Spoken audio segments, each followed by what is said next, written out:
Okay, bringing it in here. Just a little bit early so I can fumble around with everything.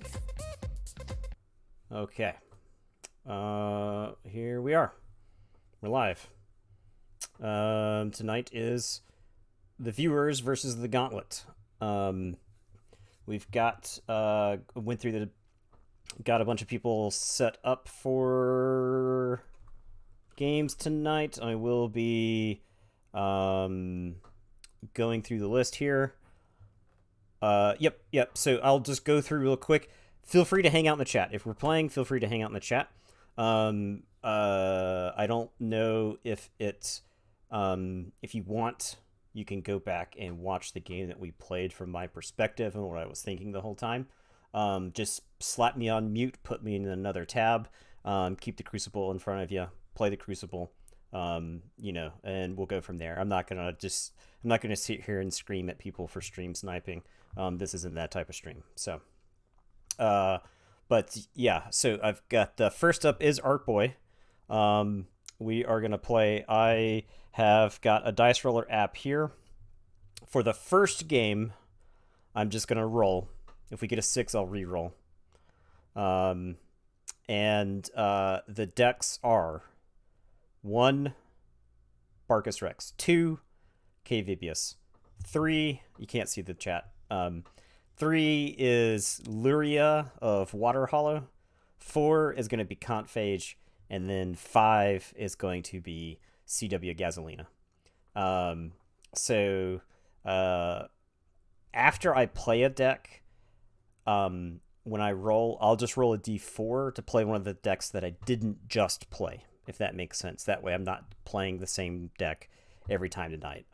So that's the way I'm going to handle it for this for this purpose for tonight.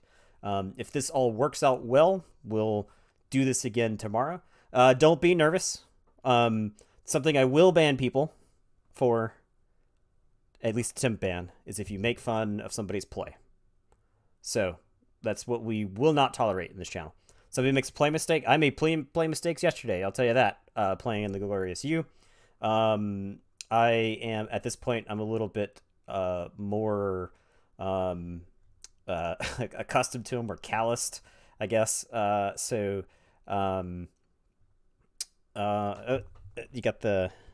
Yeah, you feel free to make fun of my punts. Yeah. Feel free to make fun of me for making play mistakes. But if you make fun of a viewer's play mistake, we will bring the swift hammer of justice down on you. Okay. Not into the Twitch bot. So yeah, not like this is acceptable to me. I will try to do my best to keep an eye on chat. I will go through my thought process as we play. We'll just go from there. Now, for those of you who are not aware, Eddie is not here. So if you redeemed a treat, that is a future treat. If you redeem a treat, I think we can set up a system where we get our friend who's watching Eddie to feed him a treat, and we'll put it in the Discord. That'll be the cash in there. Okay, Storm will just refund it then. So,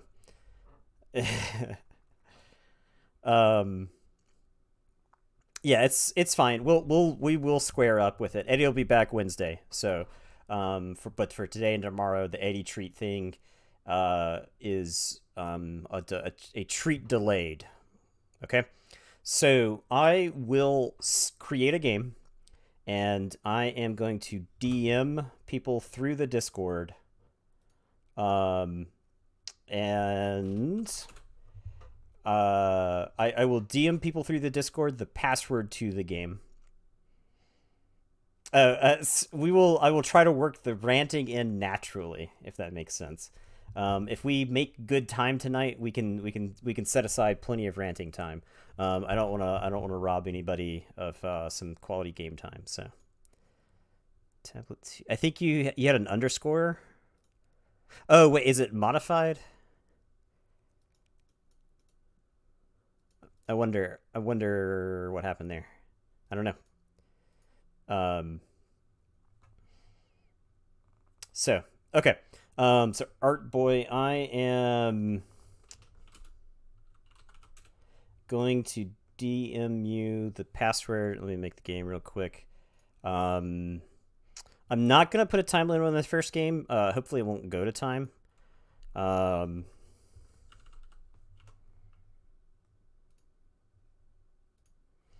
Okay. I'm glad people showed up. I'm glad people actually wanted to play. So.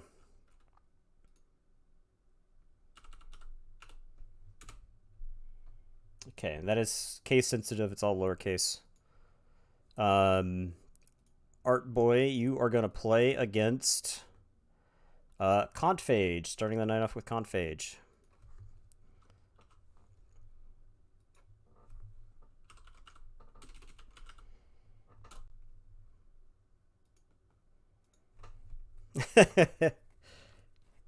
It's I think the reputation for the deck is scarier than the actual deck. But yeah, anyway. So Art Boy's going to jump in the game in just a second. We'll go through it. Conphage, a deck super powerful. Don't really, yeah. I am fully prepared to go 0-6 tonight. Based off of my glorious U performance, I've got no faith in. I got no faith in my play skills in Archon tournaments at this point. So earlier this morning, I played against George. I'll keep the result of that. We'll consider it a spoiler for these streams. Art Boy is in. We'll keep it a spoiler for this stream and tomorrow. I'm not sure when Jupiter was going to get it up on YouTube. Once it's up on YouTube, I'll talk about the game. So. All right, Art Boy's got his deck. We'll jump in. We're going to hit him with the customary GLHF.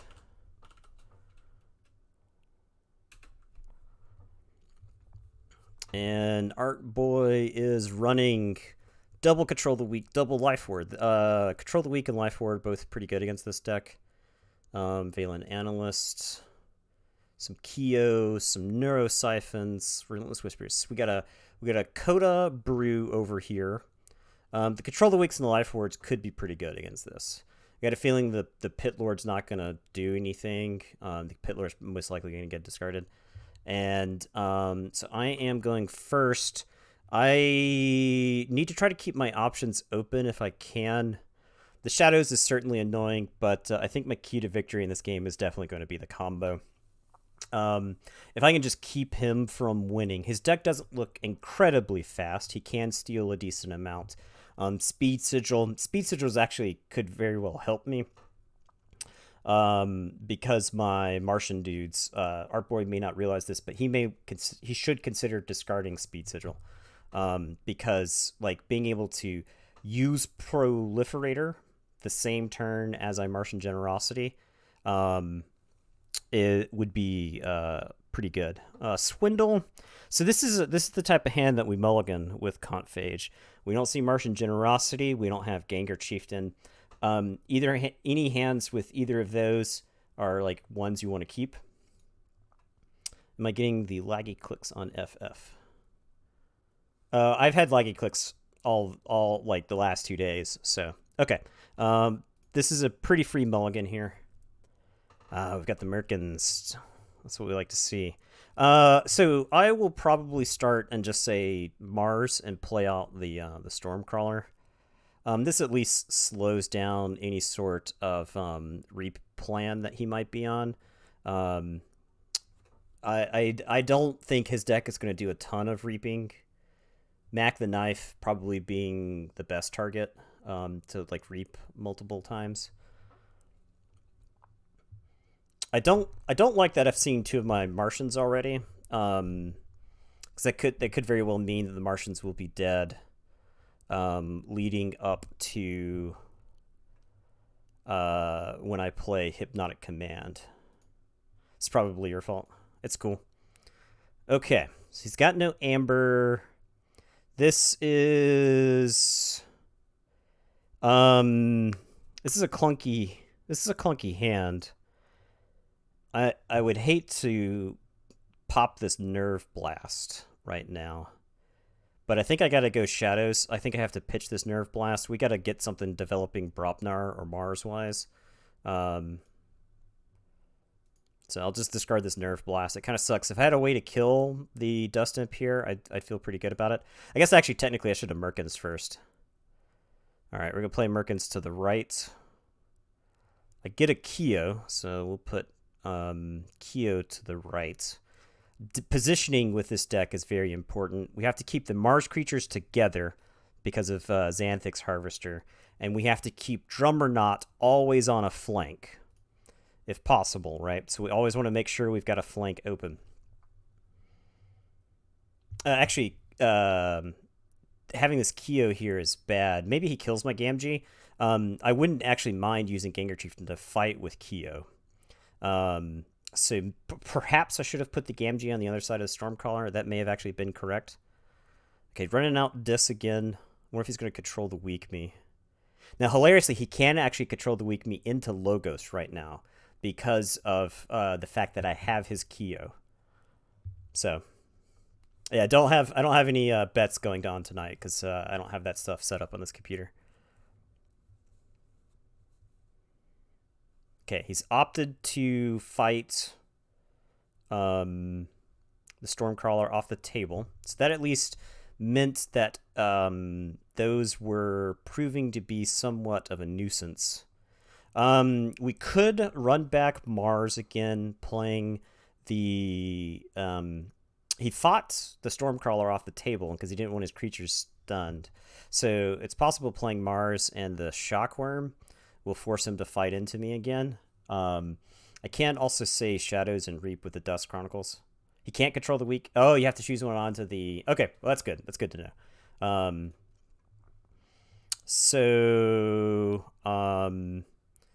I could Dust Chronicles. I don't... This Brobnar is kind of a mess right here. I am...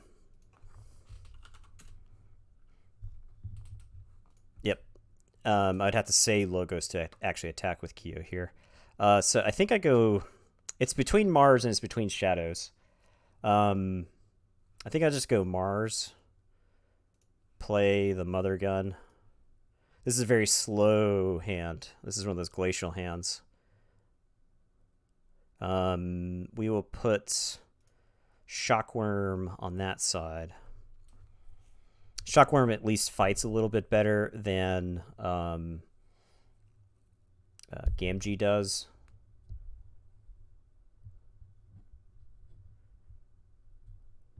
Yes, Mark of Dis would have worked. Yep.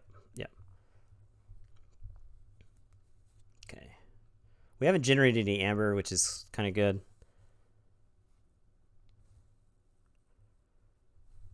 Yeah. He has discarded Speed Sigil. So I do, like I said, I do think that was probably a solid play. I don't have anything for him to steal with Relentless Whispers. He took out Gamgee. Plays a Mac the Knife. Okay, we're going to go into Brobnar. Does he have any artifact removal?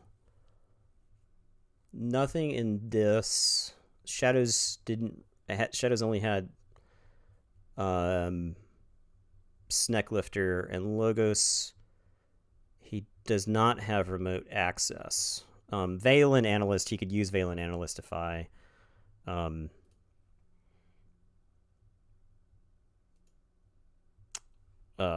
use artifacts. Valen Analyst only the opponent's artifacts. I don't actually remember. Okay. We're gonna Gengar Chieftain. We're going to put that on the left. We're going to have Merkins fight Mac to get rid of the elusive. And then we're going to have Gengar fight the other Gengar into Mac to take care of Mac. Mac is just like a very good card. You can just sit there and reap with him forever. So I don't necessarily want... Totally broke something with Firefox. Yeah, it could be. It's just impossible. It's impossible to please all browsers at the same time anytime you're doing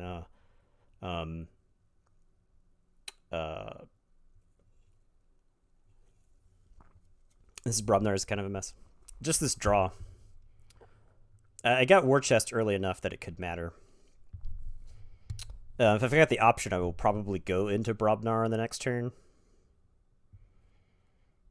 If I get to untap with the Gangers. I might control the weak me here. This is actually a good time for him to control the weak me, because I have options in every house category, at least.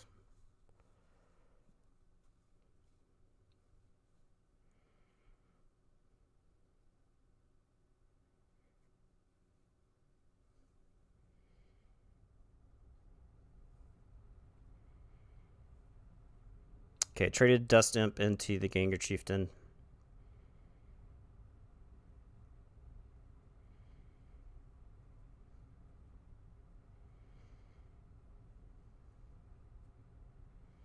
We want to keep the Ganger Chieftain alive if we can. He is at 5 amber, so my Dust Chronicles draws me a card.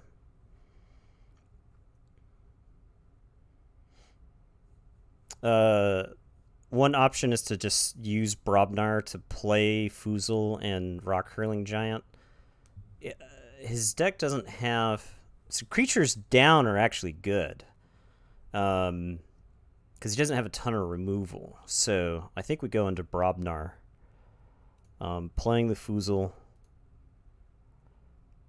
If this Ganker Chieftain could fight Schuler off the table without dying, I would do that.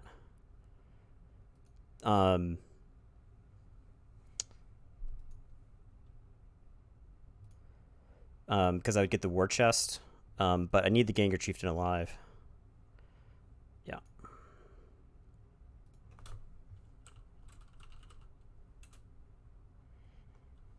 Don't have the combo. I think he was worried about the combo. I think he's been living in fear of the combo the whole game. Which, understandably,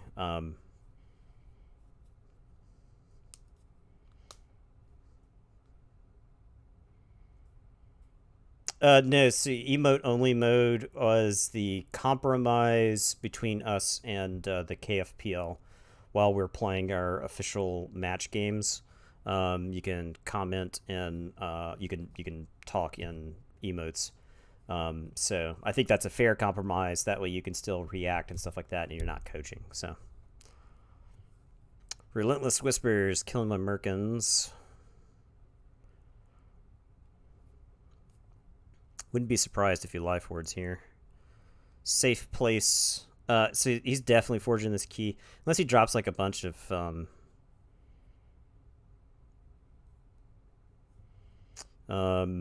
yeah, as I was saying, unless he drops a bunch of... a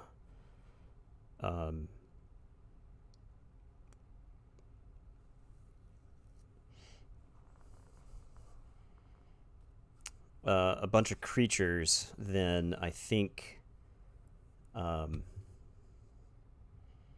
I don't know. What do we do? We do Mars. We do Shadows. I could say Shadows. Yeah, I think I'll go with Shadows and just empty some cards out of my hand.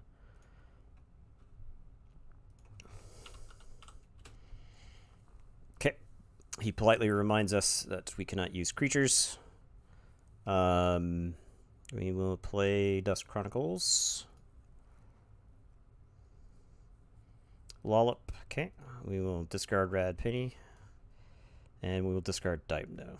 I'd like to have Dipno in play, just so I could use this Keo. Okay. We're creeping up on a... if I get Control the Weak here, it's going to be pretty bad. But he's got to be moving into Logos or something soon, right? He has not taken a Logos turn yet.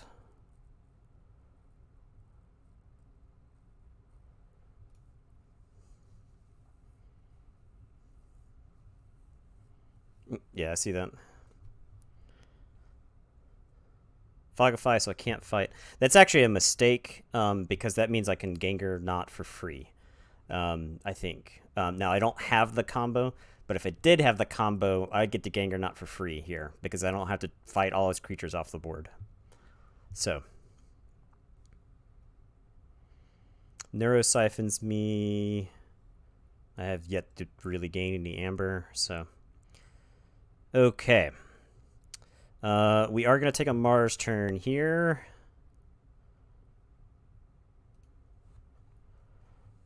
We are going to Mother Gun.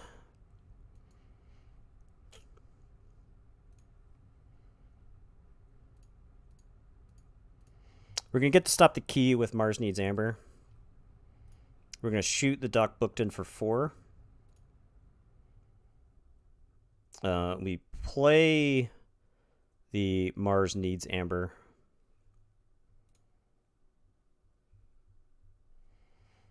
And then we can Orbital Bombardment away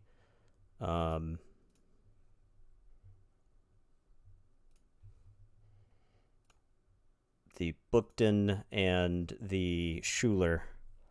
We'll get to Reap with Zizix. We'll play the Xanthix. We'll play the Proliferator. And we are done. Yep, want to end the turn. No generosity yet. However, Brobnar's looking solid. He's got to be getting close to his Control the Weaks. He could use Control the Weaks to like force a key through. A combination of safe plays and Control the Weak get a key through. So play your deck and narrate it. I want to go into Brobnar if I'm given the option, because I can generate a lot of amber. I do have check. He's got some miasmas, correct? 1 miasma.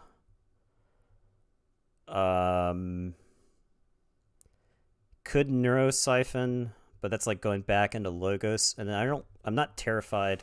I'm not terrified of the Logos that he's got left. Numb Exploiter's not bad against my deck. But yeah, we'll see.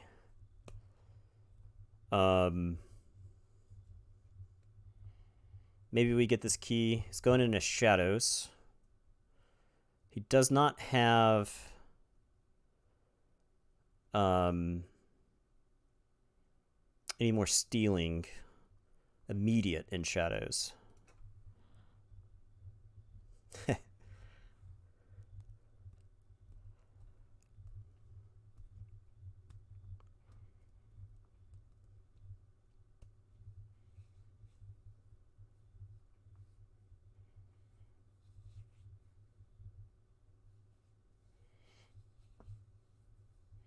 Yeah, most likely a Brobnar turn.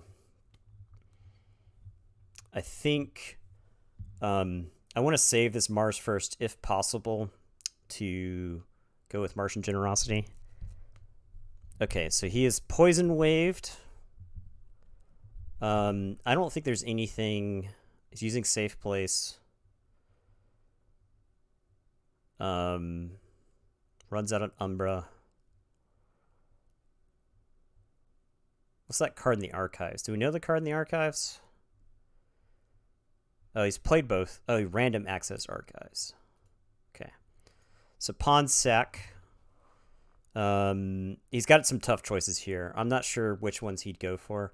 Proliferator, Xanthix, Foozle, all priority targets. The Martians, if in his position, I would consider killing the Martians. If I can take, I like next turn, I can Reap with the Proliferator, archive Mars Needs Amber. Mars first, Reap with the Proliferator, archive Orbital Bombardment. And that sets up a pretty good Martian package for when I Martian Generosity. I'll be able to put those into my hand and then Generosity. So he's opted to kill the Proliferator, and he's opted to kill the Gengar Chieftain. So both of those are good calls. The Gengar Chieftain shuts off my combo. So yeah, we will go. So we do get this key, and he is threatening, but I don't have a way to stop. So we'll forge the yellow key. I'm I have in my deck Hypnotic Command. I could choose to burst here with Mars. I can reap with the Xanthix Harvester, reap with the Shockworm, and then Mars first the Harvester, discard the containment field, and then leave the Brobnar stuff in case he tries to take over the board at some point. So I think Mars is a good call here. I don't have any way to kill any of his creatures. I'm not getting any value from my removal here. So I think Mars is a good pickup. We're gonna reap with the Harvester, reap with the Shockworm. We're gonna discard Containment Field. We're gonna play Mars first, and we reap. We're back up. We're up to 7 again. So we're threatening the next key. He'll forge, but at least we're threatening. I don't think he has a way to take us off this key because most of his Amber control is in the discard pile. The Neurosiphons are gone. He doesn't have a Shadows creatures to fight with. Schuler's in the discard pile. Both Relentless Whispers are gone. So I don't think he has anything from his hand that can stop us. And we are done. We don't want a Mother Gun. We don't want a Signal Fire there. Okay, so we've hit the Generosity. We could Generosity for 8 and draw what was left of our deck on the following turn, which would get us into the Shadows that's left. Now, I may just say Brobnar. If he doesn't do anything, I could... Oh,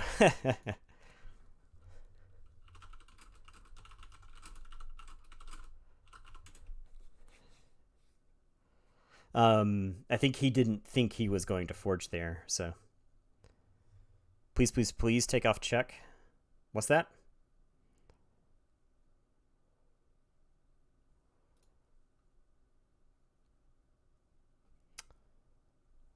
This thing? That? What, is there a check mark for the gen?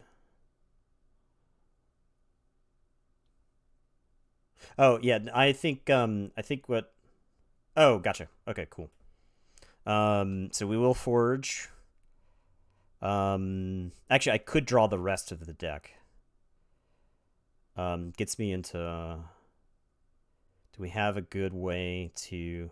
We'll get Hypnotic Command. We'll get Mars first. So... Reaping with Xanthix. I think it is Martian Generosity here, because I'll have a handful of Shadows and Brobnar, and it'll and he's got to be getting into control the weak range here. So I want to Martian Generosity, and this will give me the most options available to me. So we'll go Mars. We're gonna reap with the Harvester. Reap with the Shockworm. We will Generosity. We'll get 10. I forgot about the 1. He didn't do anything about the 1 Amber. So we'll play that. We will keep this Hypnotic Command, I think. We can use Mars first to reap. We can... Do I want to fight with the Giant to take the Mother off the table? I think it's very likely. I don't want him to have too many cards in play. If he goes into Dis, he could like use the Mother. So I think we'll pop the Signal Fire. We'll have the Rock Hurling fight the Mother. You're just clowning over there in the corner. Okay, and that's it. Tell him to go ahead. Yeah, we want it in the turn. I'm holding the Hypnotic Command 1, so I've got a way to use the Mother Gun, and if I get if he controls the weak into Mars, I'll have something to do, right? If he doesn't kill all my creatures. which I think he'll have a hard time doing. Red Hot Armor will do damage to you.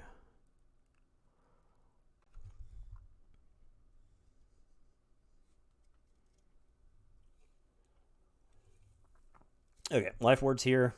So we got one turn window to play any creatures we want to play.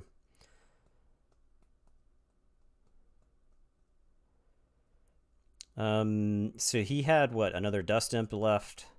He had Pit Lord. We have not seen Pit Lord yet. He plays Red Hot Armor to scald my Shockworm.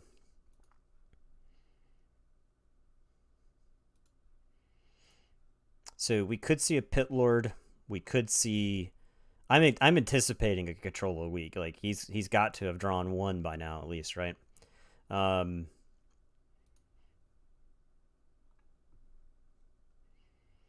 I wonder what he's thinking. I wonder if he's thinking which house can I burst the most in. He may not be able to answer the Mars stuff on board, and if he can't, then he may not want to control the weak me into Mars because I can just reap for 3 here, right? So,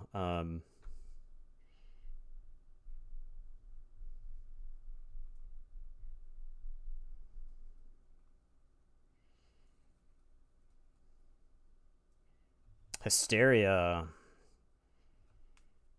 control the weak is a good combo. Okay, so he's forcing me back into Mars. Makes sense.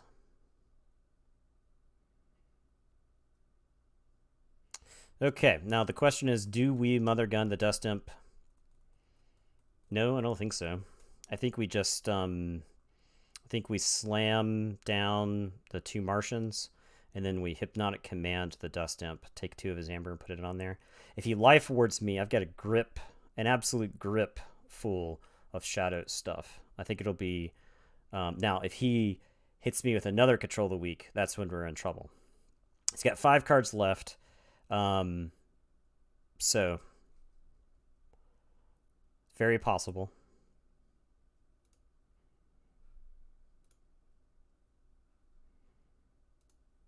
But the Dust Imp doesn't kill our Martian stuff, right?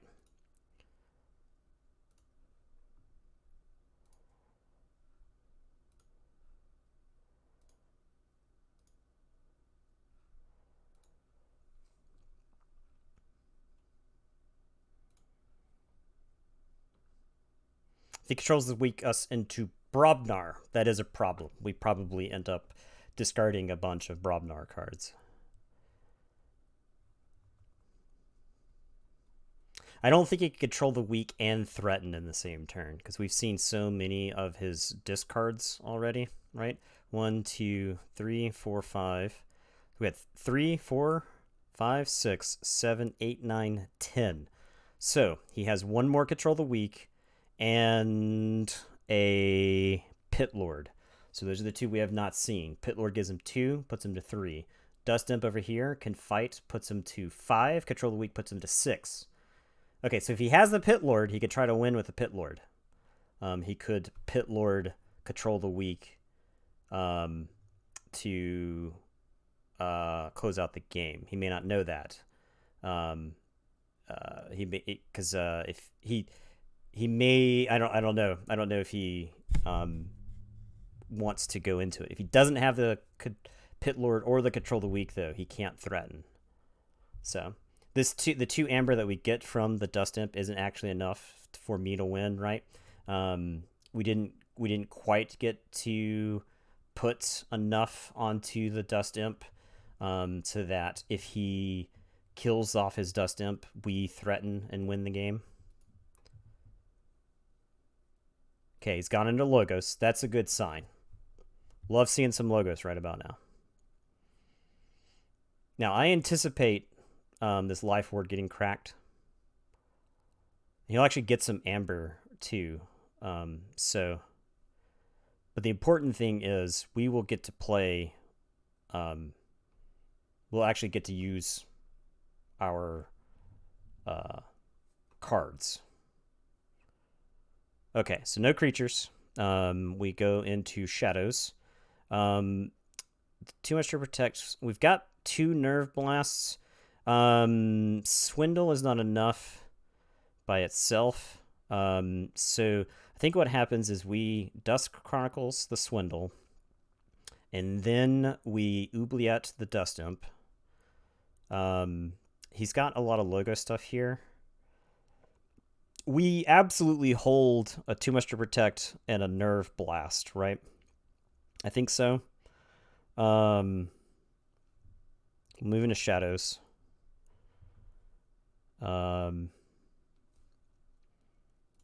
Oubliette onto Dust Imp. We'll deny him that to Amber. So with the Dust Imp gone, I actually think that he can't control the weak for the win right now. He'll have to like shuffle back through his deck. And then we can Dusk Chronicles. We'll get to archive a card. We'll choose to archive the Swindle. We're going to discard Gamgee because he's popped the life word. We're gonna play in such a way because he could like Keo and maybe some other stuff to get through his deck. So what we'll do is we'll definitely play in a way where we'll control some of his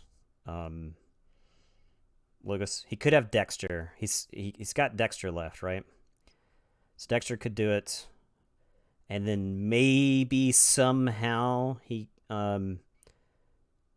but I think we hold these because I'm not going to get to draw any cards, right? I think we just hold that. We'll go to 7. I think 7 is a safe number. So we'll hold those. That way, regardless of the amount of amber that he generates, through a non-dis turn, because he could still control the Weakos. But if he generates enough amber through a non-dis turn, we can at least Too Much to Protect Nerve Blast to keep him off a check. I don't think he's got the capability to do it at this point, but I think we're in the clear here.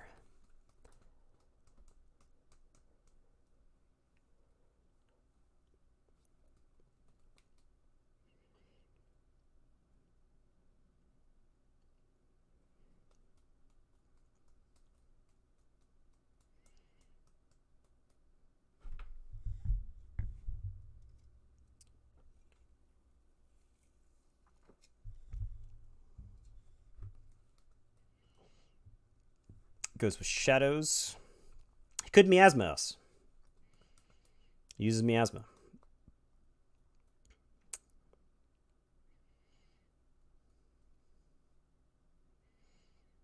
Yeah, safe place would be a way for him to get, would be an out, right? An Urchin steals one. Uses safe place to tuck one. Okay, so we actually get to go into Brobnar here. This actually looks like a pretty good Coward's Inn. We just clean up all this stuff off the board. We'll take care of any potential Shadows plays he may do. We'll get to dump all this Brobnar stuff onto an empty board. And so that's what we'll do. We'll go into Brobnar. We'll get to Amber in the process. So yeah, sounds good to me. Gotta make sure to remember to play our first blood. No, we don't want the archives.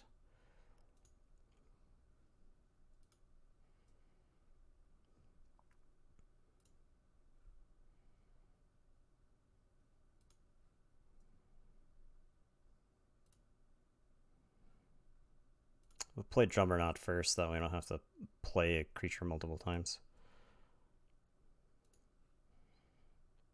If we've got the option, we put the Blood of the Titans on the Drummerknot, so that way it can fight if we get our Ganger Chieftain.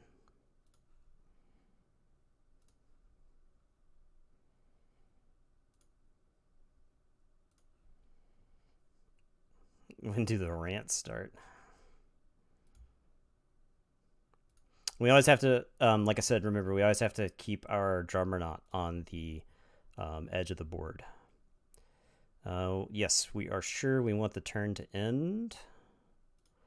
We didn't fight any creatures, so the war chest provides no value.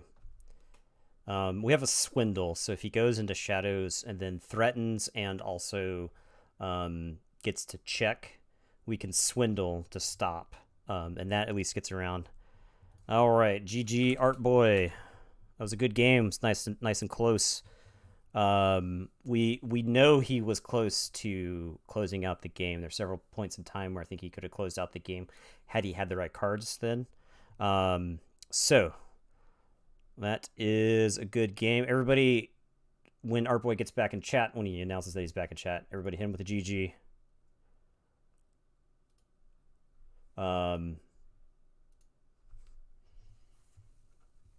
Yes, everyone, please clap for our boy. So, that was game 1. Art Boy versus Contphage. One of the scarier decks in the Gauntlet. So, yeah, the Martian Generosity kills everyone, right? Like, your deck didn't have a ton of removal.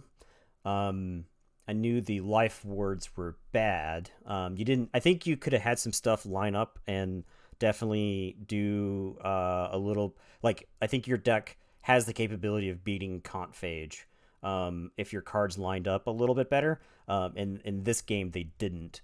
But I do think, it's the hammer and anvil with Contphage. One or the other will get you, either the Drumbernaut or the Martian Generosity. So. Yeah. Okay. Game 2 was, in fact, Code Red. So Code Red. I will make a new game. Code Red is going to play. So Contphage is out of the mix. We're going to roll a d4. We need to get how do we get rid of that? Okay. We're going to roll a d4. Contphage is out of the mix. So 4 is now Gasolina. So. Okay, so you're playing against CW Gasolina. I am going to make a password.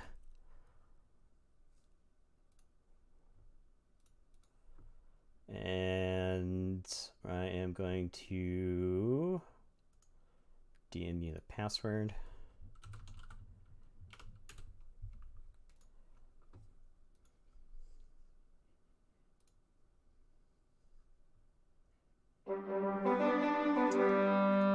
Okay, Gasolina of a three-eyed bazaar. Okay, so it's playing an MM deck. We'll see those enhancements are not verified here. We'll fire the game up. We'll see what he's rocking with.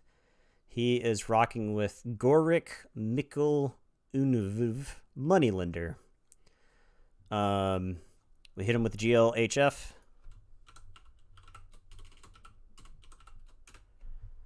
And let's see, Opportunists, Mugs, Borrows, Ransack. Oh, he's going to ransack. He's going to ransack me. Punctuated Equilibrium. Some double transporter platforms. And, okay, so it looks to be, we'll say, Mass Mutations mix here. He's got some big Niffle Ape packages going on. So he could fill the board. Gasolina, for those not familiar, Logos Saurian Star Alliance. We refer to it as the Maximilian Gasolina. No, this is Gasolina instead of gasoline.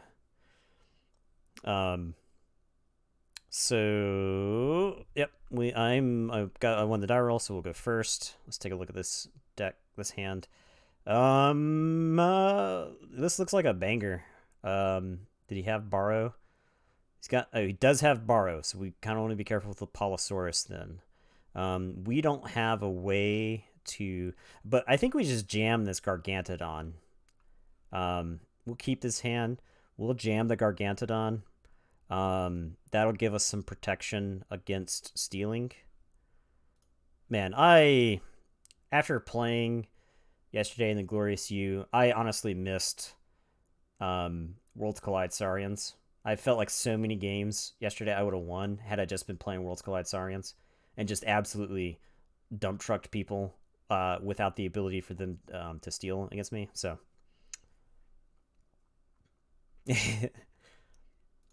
so I actually talked about how you should probably discard the speed sigil because my creatures were bigger than yours, and uh, my creatures were bigger than yours, and like you don't want a situation where I get to play Martian Generosity and play a ready proliferator. Yeah, a lot of actions on my creatures, right? So a peace accord, and a peace accord will never be reached between me and Code Red. Make sure to tell him that when he gets back and in his chat. Drop in a subject. Kirby can play any creature. Blast shielding. I wouldn't be surprised if an untamed creature came down. Subtle auto to discard a card. He pitched my Pterodactyl. I think we're fine with that. We're probably moving into... I can't answer this, Kirby. But I can't pass up on this Logos value.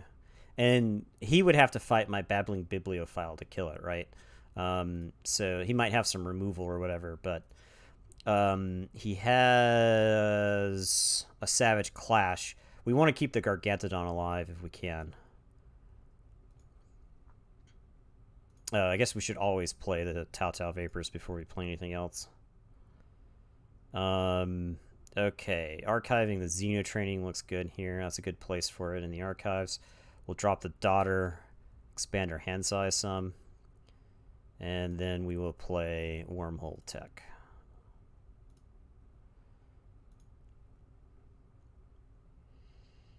All right.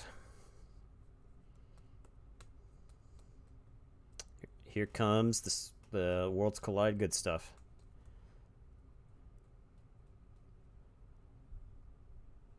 Might be enough damage pips. Let's see. There's a Mutant Cut Purse.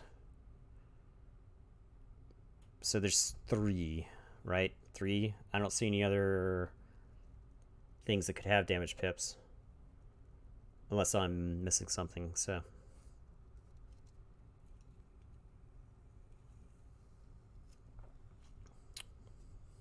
Red is running out.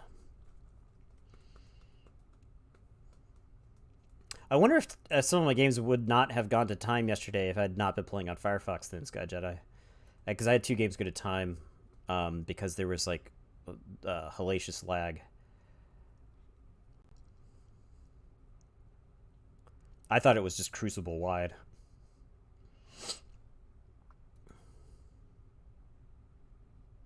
You don't have enhancement reroutes to Twitch?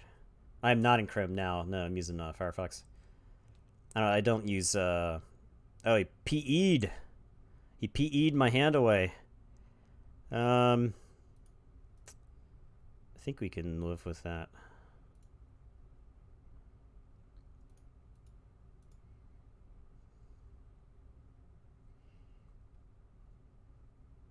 I think this is another Logos. Oh, well, I think this is now a Logos turn. Yeah, we'll move into Logos. So once upon a time, I would have used Google Chrome, but Google, basically when Google helped China invent their own authoritarian internet, that's when I was like, well, I wonder what happened to the motto "Do no evil." So we don't want the archives.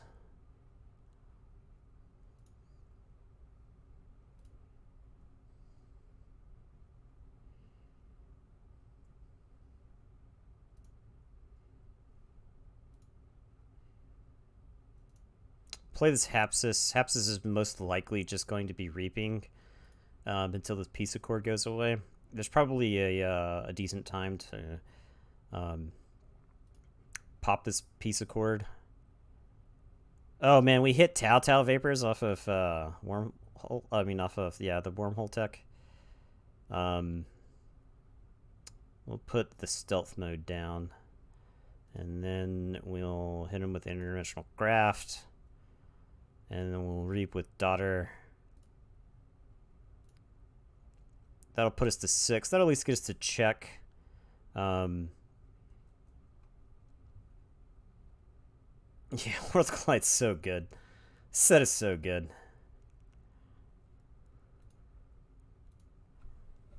Edge? I might use Edge. I don't know. I use... I did... When I was doing QA full-time, I used a lot of different browsers for that purpose, right? Because you make a component... one of the devs would make a component, and it would break in some browser or another, so...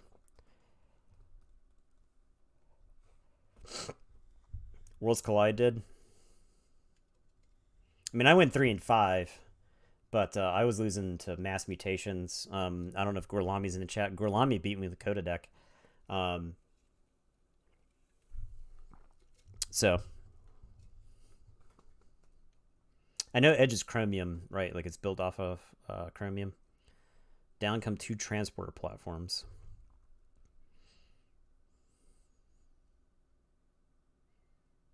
Did he capture to steal one?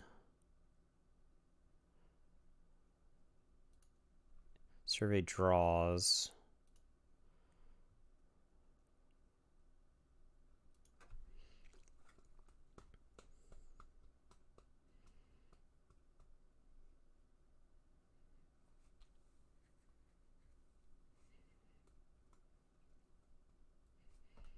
This is very likely a Saurian turn.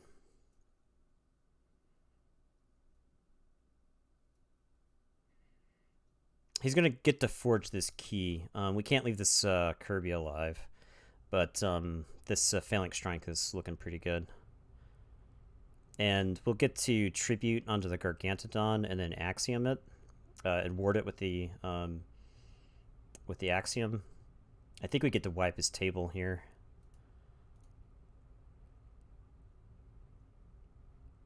And then I don't know if he has a way to ever kill this Gargantodon, right? So, go into Saurian. First, we start with the Tribute. No, we don't want the Archives.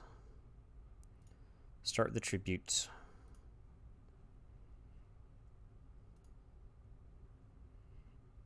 Sure, we'll exalt the creature.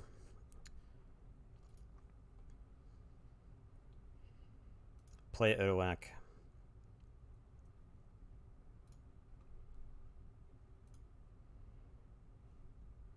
We'll Phalanx Strike.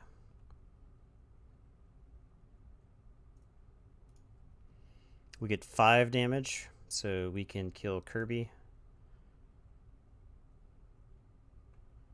We will Exalt Daughter. Kill the Cephalist. We Axiom. We will ward the Gargantodon. Then we will unstun the Gargantodon. Okay, we are up to 8. He's down to 3. And we have a pretty good Star Alliance turn lined up.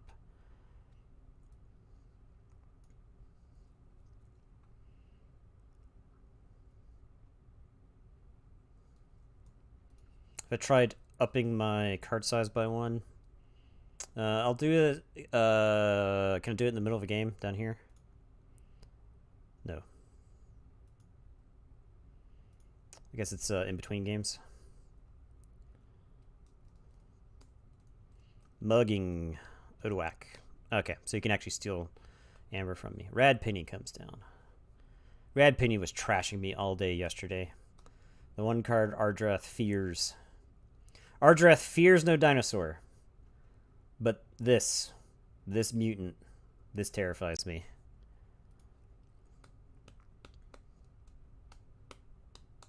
Yeah, Gargantodon, I guess, kind of dunks on Rad Penny, huh? Ransacked for a single 1. Flipped the Savage Clash. Unfortunate.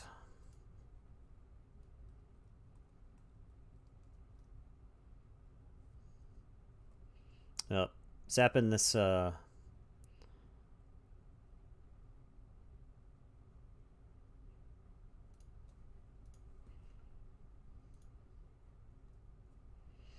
Okay, we are gonna go into Star Alliance.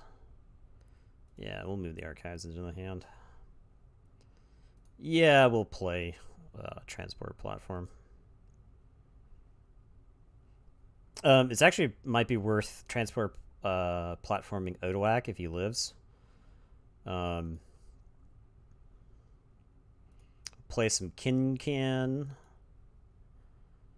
We will play some stealth mode. We call out stealth mode.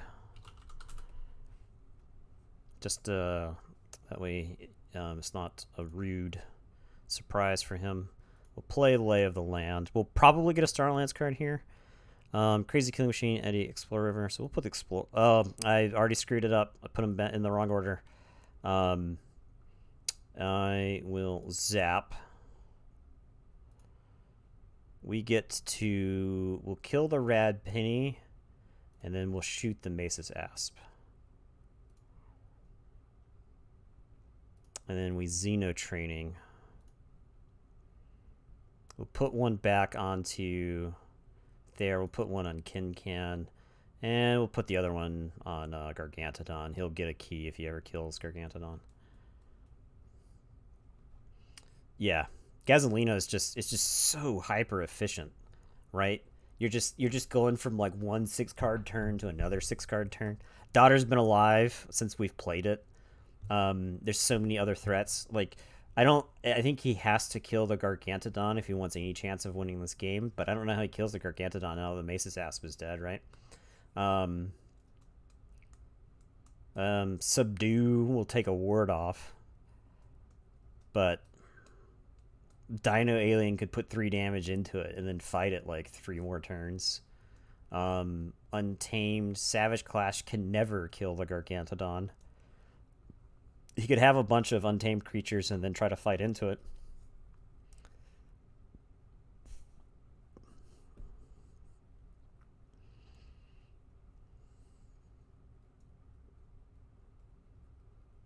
Now he could borrow our transporter platform and have a he can't borrow this turn obviously, but he could have borrowed our transporter platform.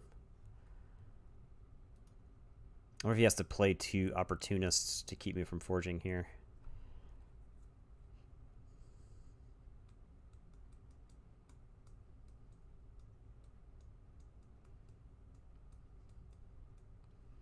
Using that, he could discard a card. Oh, we get that key. Okay. Is this a Logos turn? I think likely. We've got a Galactic. Did he have a Galactic Census too? Okay, we're definitely trying to make sure we've got all of the creatures counted. So we're gonna go into a Logos turn. This is not gonna be that impressive of a turn, but we will get to archive with the memory chip. We will get to play the Crazy Killing Machine. No, we don't want the archives. Play the Crazy Killing Machine. A personal favorite of mine. We'll reap with Daughter. Play the Quant. Play Eddie.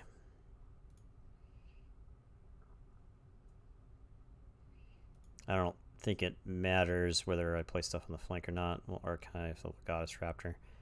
And tell him to go ahead. Oh, we're back around. Oh, man, that Star Alliance is looking pretty good.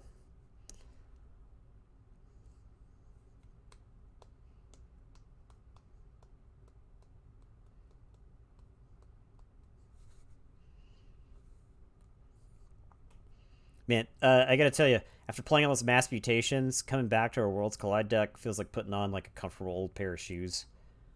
I feel so much more comfortable with Worlds Collide decks for whatever reason.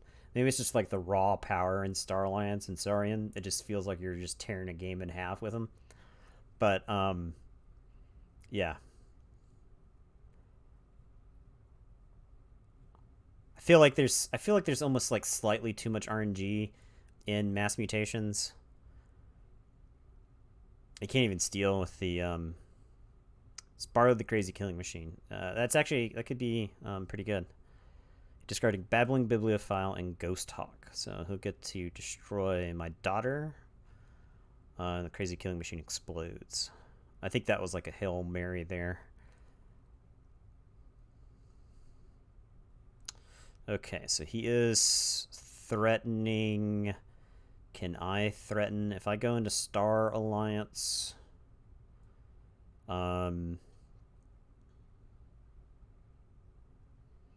we can stealth mode, and then I'm not sure how he stops me. 1, 2, 3 pips each enemy creature with amber on it, so we'll actually get to damage the Techno Thief. So, yeah, we'll go into Star Alliance. Well, we can actually use the Amber Tracker to kill the Techno Thief. Amber Tracker's a heck of a card versus Mass Mutations, huh? My hair, how's it going? I will... no, we don't want the Archives. We're going to jam the Amber Tracker. There's a lot of capture in...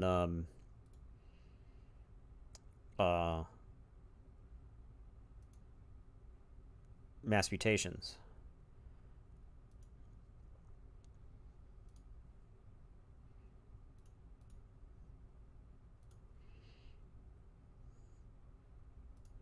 We're Galactic Census before I exterminate Rad Penny. We'll hit him with the stealth mode. Sure, we'll play the Gargantodon. The Explorer River. Do we want to play it as an upgrade? Nah, I think we want it as a creature. We'll play Zap Rad Penny a bunch. And then we will reap with Can. So check with 7, pass back to him. He'll forge this key. But with stealth mode active, should say stealth mode before you. With stealth mode active, I don't like his chances of being able to stop us. GG. Hit him with the GG. Alright, when Code Red's back in chat, everybody hit him with the GG. Yeah, I felt just the raw power of Star Alliance and Saurian going into that game. This is... he milled the Savage Clash, which I think was very unlucky for him, right? That's like the card that he absolutely needs to stay in the game, and he hit it with what did he hit it with? Ransack.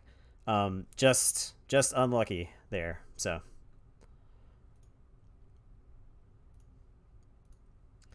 okay, so settings. What is this? Help. Where's this? Is it over here? Nope. Where are the settings to increase the deck size, the card size?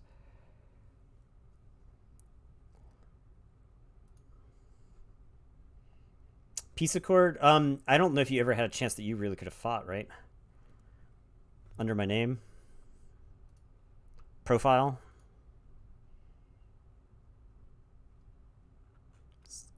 Doxing me. Doxing my personal email. Card size. So we'll go to large. I don't think we want extra large, but we'll go large. Save. Okay. All right. So the games are filled up for tonight. Luscious Hair. There's some space tomorrow. If you want to get in if you're in our Discord, you want to take a look at the stuff I've got set up. You can sign up for tomorrow. At this point, if you sign up as an alternate for tonight, then you've got a chance to play tomorrow.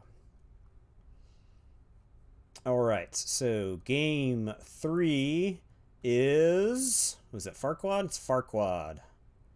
Okay, Farquad. I am going to message you. I'm going to get the game created.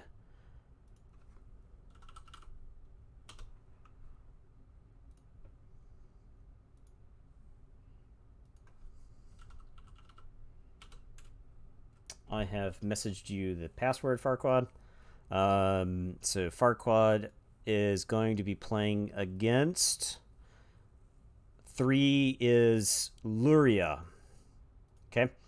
So, Luria of Water Hollow. And this is the deck I have the least amount of experience with.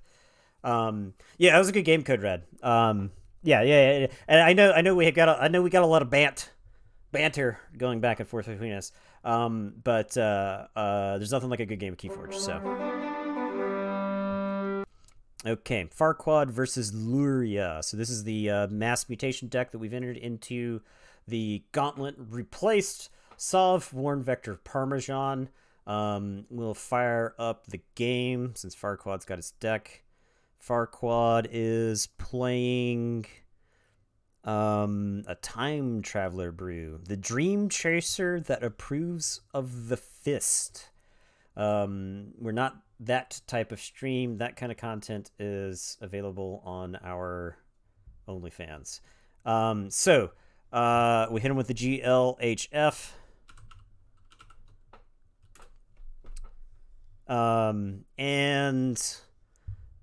But yeah, time traveler decks are just fun to play. They just are. That is, but we got a key charge. We got to worry about some regrowth, some Chota Hazreeds. Now, there's not a lot of Amber Burst. There's a Hunting Witch. Always got to watch out for Hunting Witch. There's but we don't have to worry about a ton of Amber Burst out of the Untamed in this deck. But there's a lot of key cheats. This deck does have 2 marks of Dis, which I think are going to be important. And this deck actually has a lot of pips, or sorry, damage pips. Like for instance, the Scout Pete that does 2 damage. We've got damage pips all over the place. And I am going first again. Do we run out the Amber Heart, or do we do something unorthodox like a Lay of the Land? The Pete damages himself, so I'm not too keen on playing him here. We've got the Salvador and the Seeker of Truth. We could also just play the Sacro Fiend. I think I like playing the Sacro Fiend. I can always fight with it pretty well with the Grey Rider, should it come to that. And the armor actually gives me a place to dump extra Amber damage pips if he doesn't have creatures. So we'll keep this hand. We'll go into Dis. We will play the Sacro Fiend. And it will shoot itself in the game. Should specify on Twitch after all. So pass it back to him. Most likely going to be... Oh, starts off with a Help from Future Self. Our next turn is most likely going to be Sanctum. Jams the Time Traveler. Off to an early Amber lead.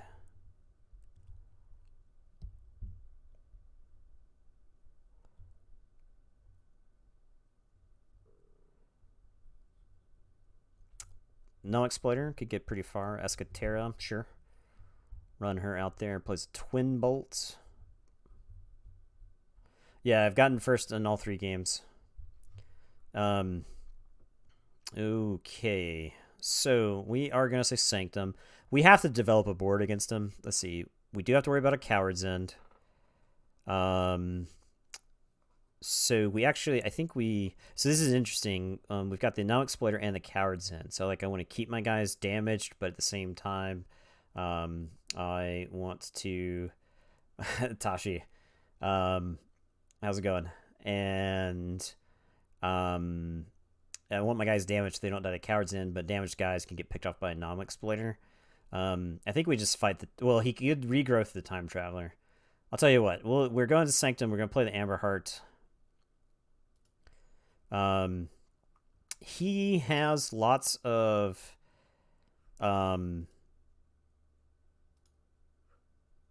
Amber, so we don't have to feel too bad about throwing the Sacro Fiend into Dr. Escatera. We'll run out Salvador. And then we'll run out Seeker of Truth. Okay. Ship it back to him. Oh, we get a bunch of This is the double Maleficorn deck? Yes, it is. I have murdered a lot of people. Now, and to be fair, I have also been murdered by a lot of people in Among Us, so. Card size might require logging out back in. Okay, that's fine. Yeah, I didn't even notice for this. But yeah, I'll log out and back in. I will swap to another view so that way you're not like lost in the woods. Probably the Sacro Fiend.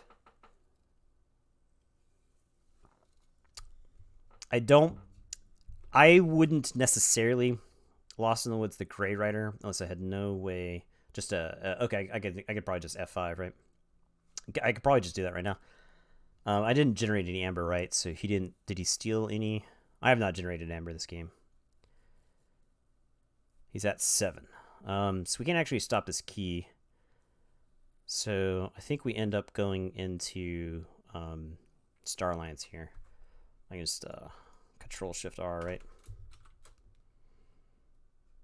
Does that brick the game? I don't think it bricks the game, right? There we go. Monka S.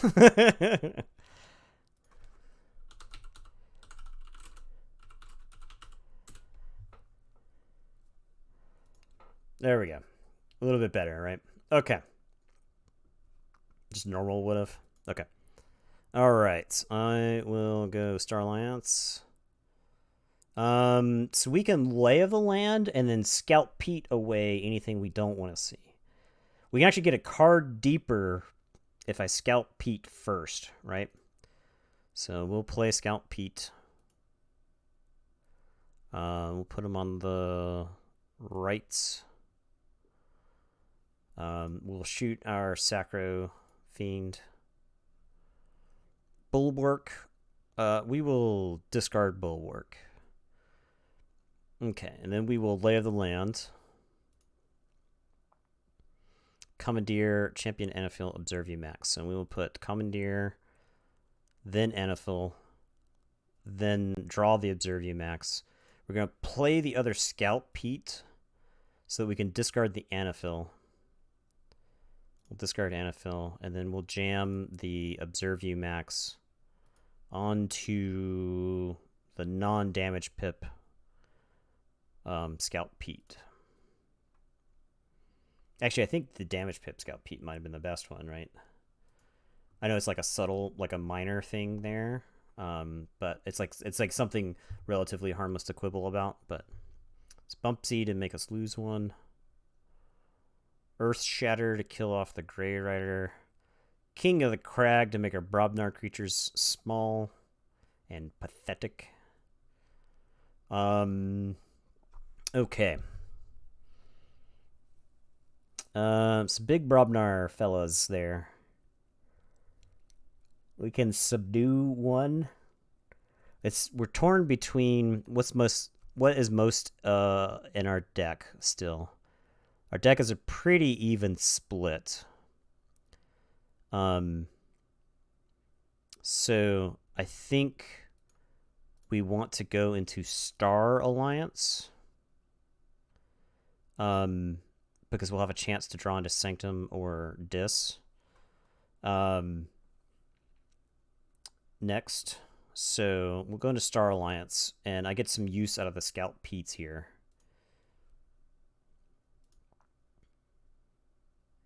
Access denied. That is going to be discarded.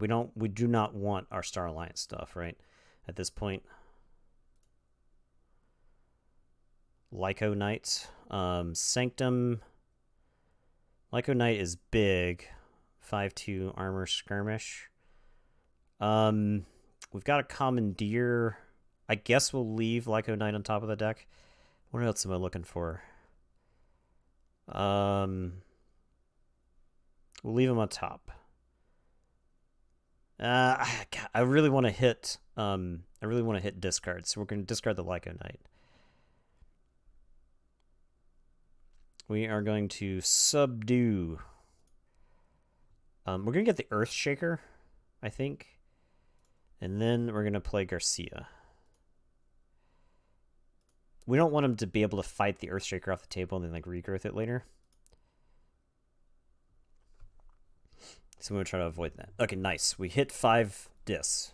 We've got a lot of answers here. A lot of action going on.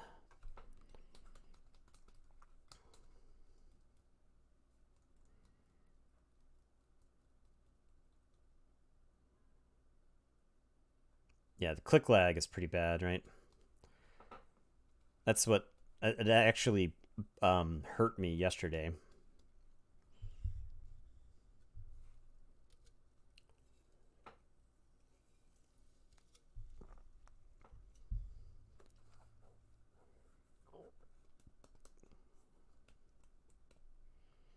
I'm not opposed to downloading Chrome just to play on TCO. I might do that for tomorrow. If the click lag is better in Chrome than it is in Firefox.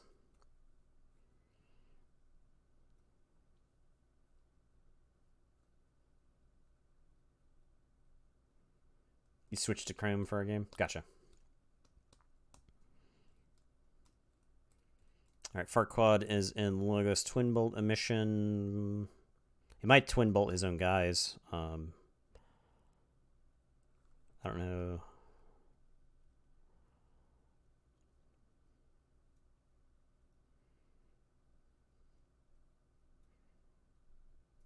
Once Garcia gone, plays a mother. This feels like a good mark of dis turn. Does this feel like a good mark of dis turn to anybody else? Okay.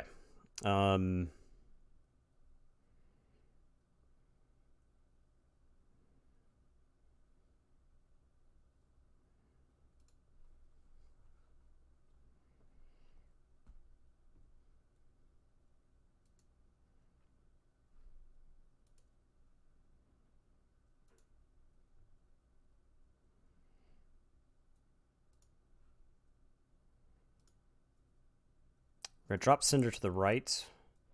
I think we actually want to protect this Maleficorn from the big scary Brobnar. Not that they're going to get to do much this next turn. Are we reaping with Sacrifiend? We are.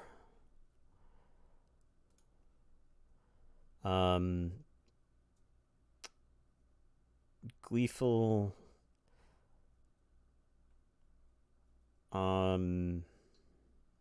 Do we hold this Gleeful?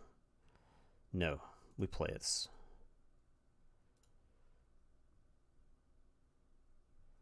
We'll take out the Bumpsy. We will damage the Cinder. And then we'll take out the Mother. We will get the Scout Pete with damage pips. And then we're going to Implosion the King of the Crag. I think we do get the Sacrifiend here. We'll give him his choice of what he wants to anomaly exploit.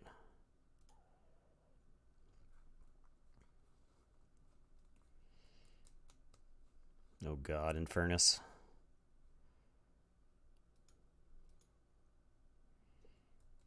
Logos for library access. Plays a lab work, so we'll get to archive something.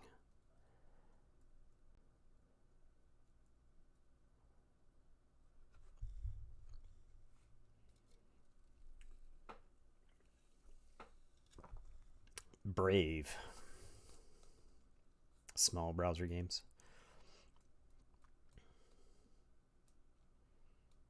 Probably the Scout Pete, if I had to guess. Maybe the Cinder. I like that we have limited this library access turn to minimal damage, I think.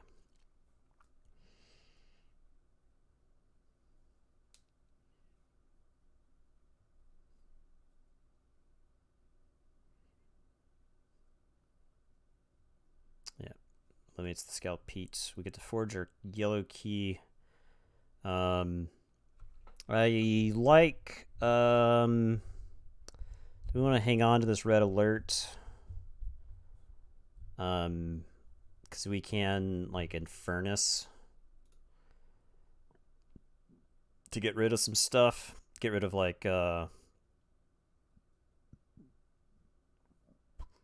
Lost in the Woods, the Time Traveler.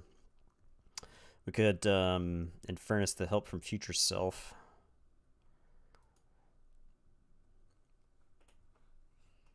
What's your draw pile look like?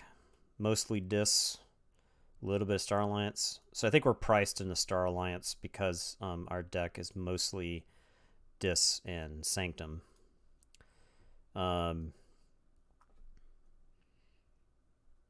Get another Scout Pete. Yeah, I like this. This is fine. I think the Brobnar is essentially answered at this point. So we'll go Star Alliance, discard the Red Alerts, play the Ambassador Lu.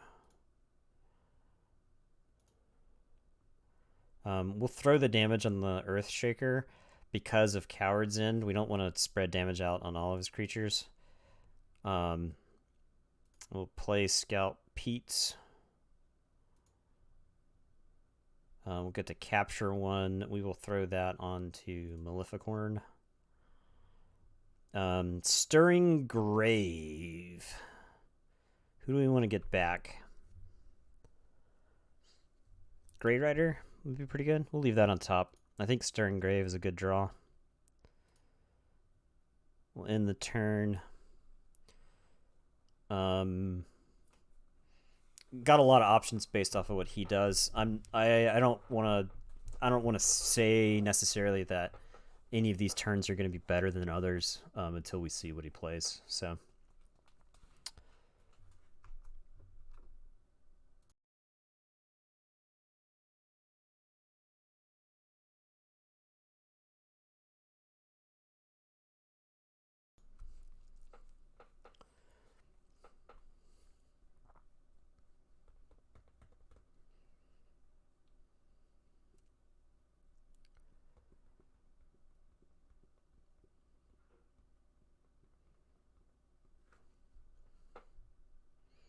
we do have to be mindful of Coward's End. I think that's the big.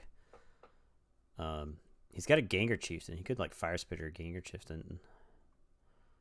Fire Spitter could get some work done with like a Gauntlet of Command. And his deck can always angle for like a big Untamed turn. All right, it's moving into Untamed. Haven't seen Untamed in a while, so this makes sense.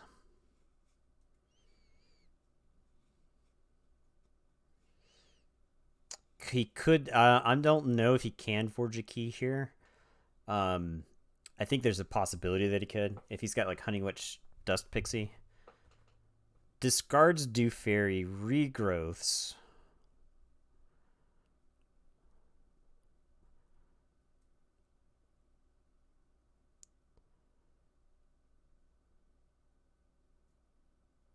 Okay, so that was an awkward turn for him because he didn't want to regrowth other stuff. So he wanted to. Okay, yeah, that looks awkward. But if his hand was clogged with a bunch of Untamed stuff and he couldn't get the he couldn't actually get it out of his hand. He didn't want to keep he didn't want to like return some other stuff to clog up his hand, right? So yeah, definitely an interesting play, but I feel like it's one he was like had to make. So if I discard a Dis or Shadows card, I can steal one with Ambassador Lu. I don't really want to keep the Do Fairy around, but I don't know if there's a ton I can do about it. I think Dis is the best option that I have here. I think I threaten. I don't. His deck is light on Amber Control. So I think I threaten here. We will Infernus.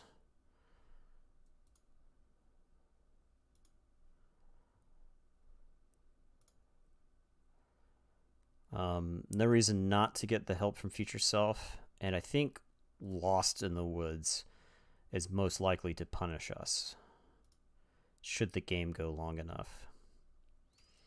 We will Stirring Grave the Grey Rider.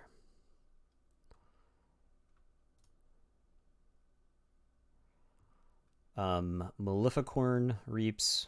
I could have actually have string graved the Infernus by reaping with the Cinder to kill the Infernus and then string grave it. That may have been a slightly better play, but you can argue for the Grey Rider as well. We'll reap and we will kill. We're getting to the point where I could draw back around, but we don't have a ton of Star Alliance, so actually I think I'll kill Scout Pete. Sorry, Pete.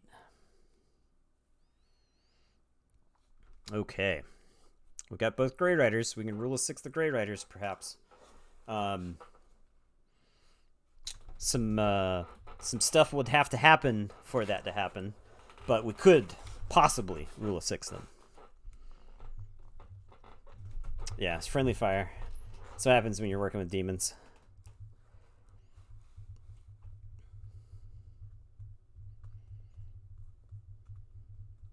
Leaves his archives in the hand with Brobnar. Unstuns Earthshaker. Could Gauntlet the Earthshaker into Cinder.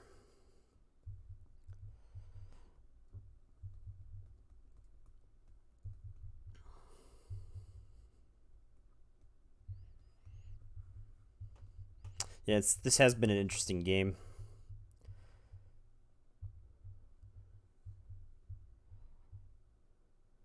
Right. Because if I want to draw cards later, if I want the ability to draw cards, I want to draw the cards that can actually control Amber. You know, at the point of the game where it may matter, I may want the the ability to capture. So out comes Bumpsy, makes me lose an Amber. Stops the key. So this implies to me he does not have Coward's End.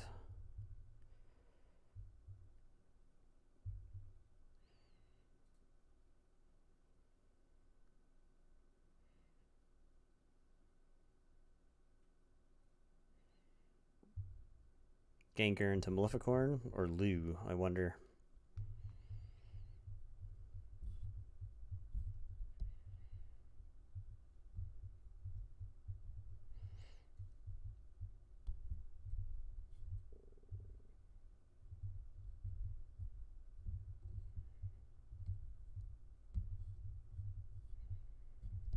CE.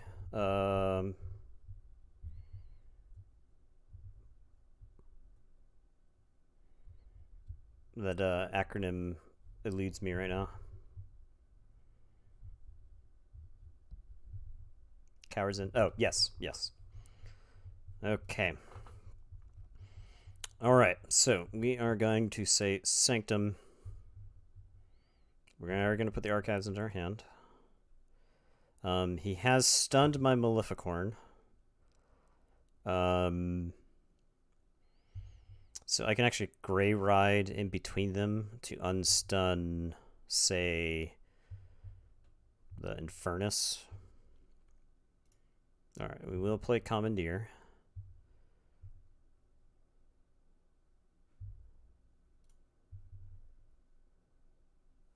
Maleficorn is still alive, so we will Squire Alice. We want the Seeker of Truth to the right, I think.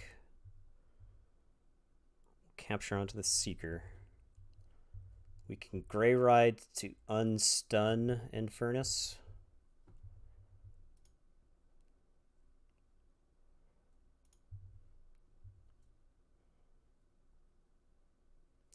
Deploy him left of the Seeker of Truth.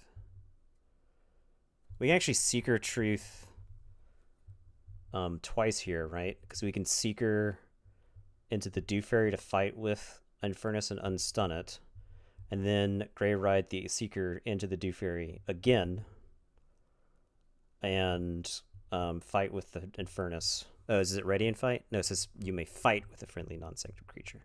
So we can't do that. We can unstun our guys, but so we use Grey Rider on the Infernus. And then we'll Gray Ride. We don't want the Dew Fairy on the table because he's at he's got to be at a critical mass of key cheats.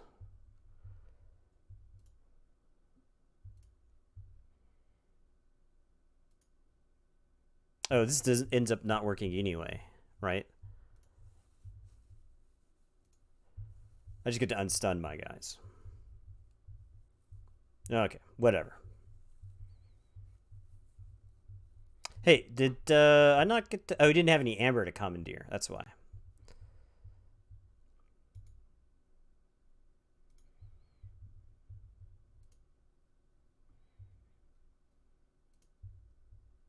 I should have played this Anaphil next to the Grey Rider.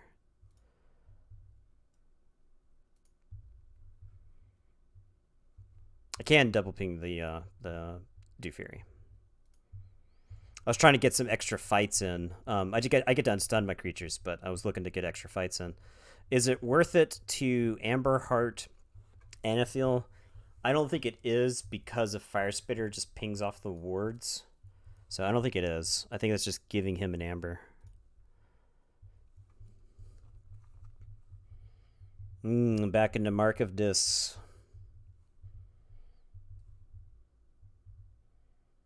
He can snib with the Gauntlet. Haven't seen the Cowards in. This would be a good time to Cowards in.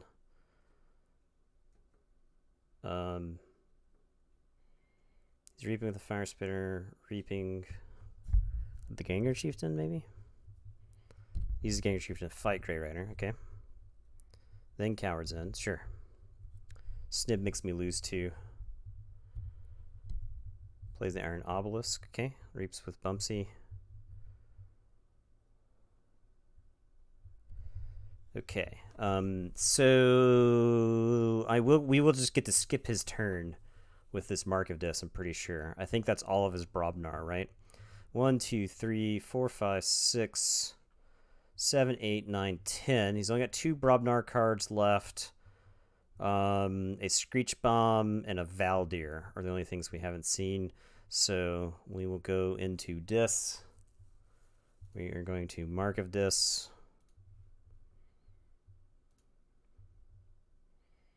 I will Maleficorn.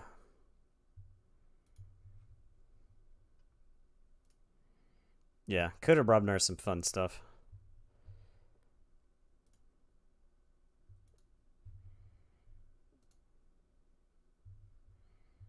Okay. He could have played around it. Yeah, he could have fought one of my 3-power creatures. That way his guy would die.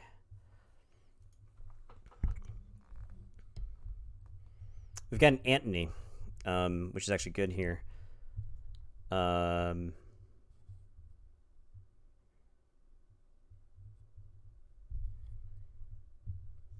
Yeah, Antony's real good here. So we will go into Star Alliance.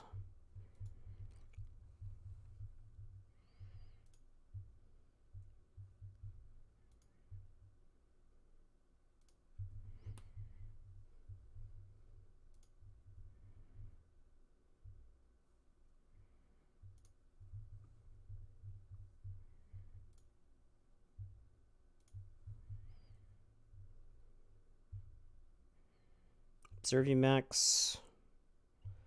Is Observe You Max and Antony a combo? I will probably pitch the Observe You Max.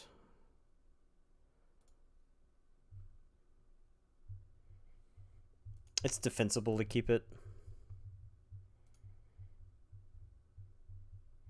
Okay, damage icon we'll put into Brabble, and the 2 damage we will put into Scout Pete.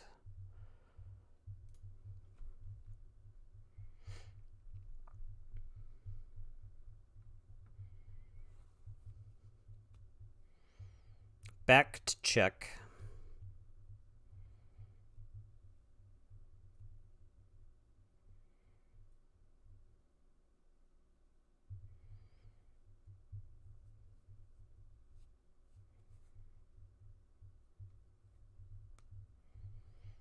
I think he's now trapped with all of like the key cheat untamed stuff, and maybe not quite a way to burst with it.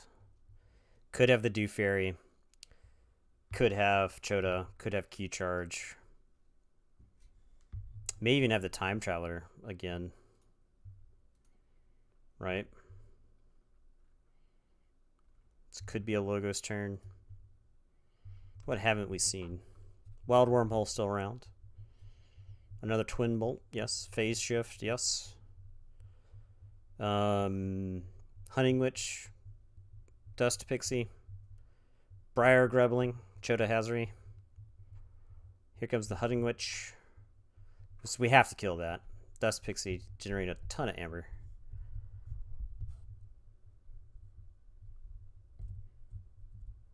Discards the Key Charge. Okay.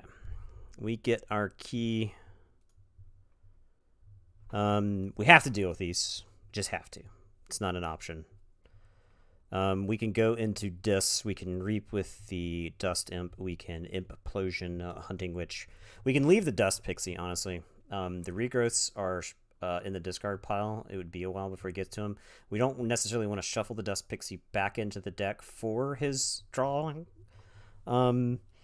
And our deck at this point is mostly Sanctum. We want to get to that Garcia if we can. I think we have to take a Dis turn.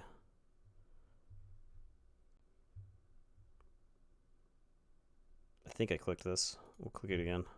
Okay. Reap. No, I don't want to end my turn. Oh, no. Okay. Reap with Brabble.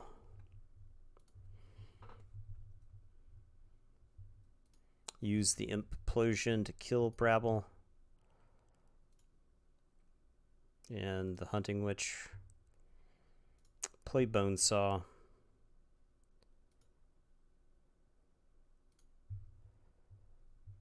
And then Reap with Bonesaw.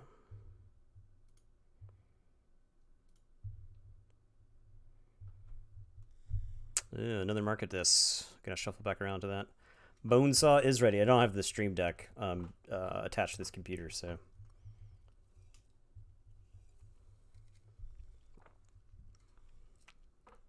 Yeah.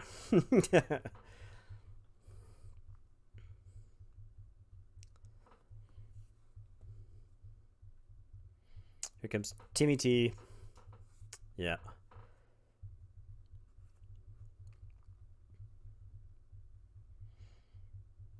I'm going to Wild Wormhole. Anything could happen in that Wild Wormhole. He has to have the Wild Wormhole now. Plays Twin Bolt. Could shoot Antony and Bonesaw and then Anomaly Exploit. Whoever he wants.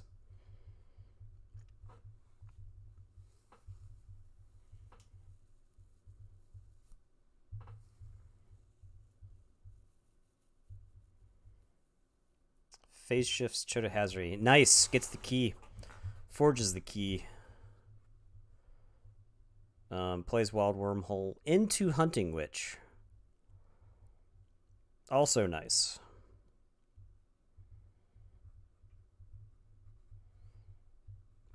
Okay. This certainly complicates things.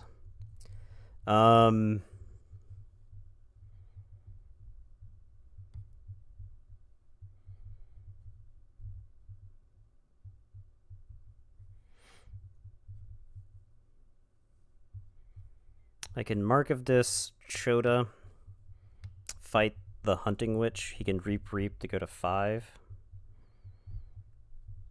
I don't know if I like that. I don't want to leave the Hunting Witch alive, but I can't kill it with any of the other houses.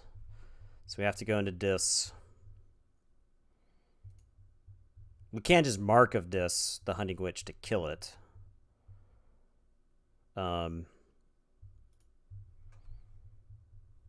So the question is, do we force him into Untamed? Or, because he can Reap twice. Do Do we force him into Untamed, or do we... I guess we force him into Untamed.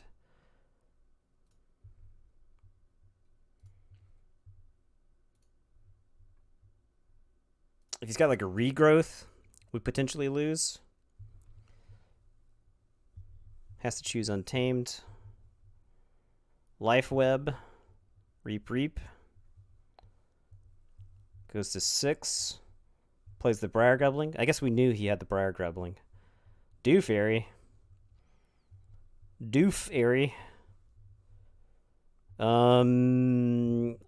We go into Sanctum. Play the Bulwark.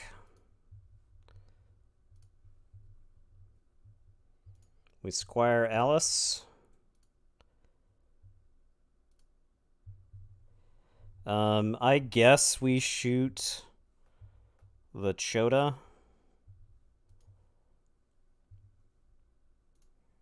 And we Burning Glare the Dew Fairy.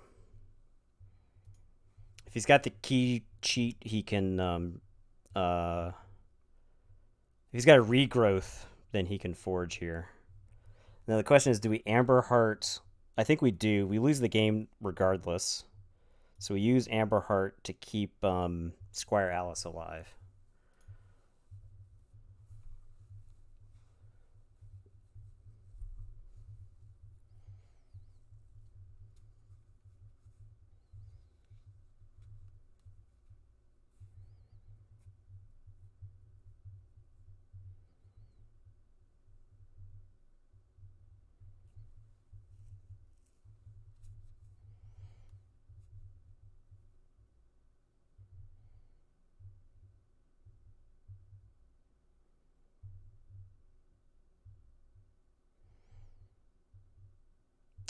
I wish we could have threatened in any of these turns. But we're not quite there yet.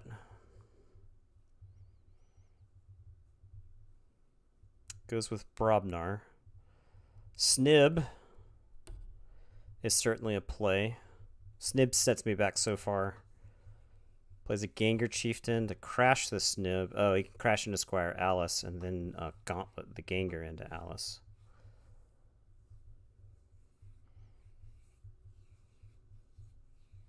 Yep. It also damages the Gengar for the Iron Obelisk. Plays the Screech Bomb and Trimmer. It's GG. He's got it.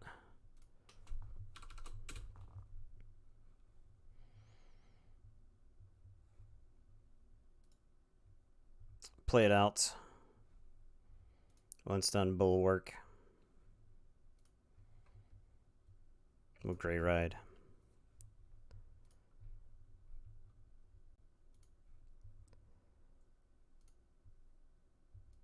The Bulwark into the Time Traveler. Didn't see that coming. I'm gonna play Champion Anaphyl. And then end the turn. Farquaad gets it. Everybody clap. Please clap for Farquaad. Farquaad's banned from the stream. We'll have to know that we clapped for him. Yep. Good game, Farquaad. Yeah, he got there. The key cheat was pretty clutch, wasn't it, in that game? So, yeah, that was pretty good. Also, the Logos turn. You wild wormholed into Hunting Witch, which was problematic for me. Yeah, that was a really tight game. That was really, really close. There were a couple turns where if I had enough Amber to threaten, I might have been able to close out the game. But yeah, really good game. Okay, Stormstrong is game number 4. Stormstrong is going to play against... not Luria, Contphage. So Stormstrong is playing against Contphage now.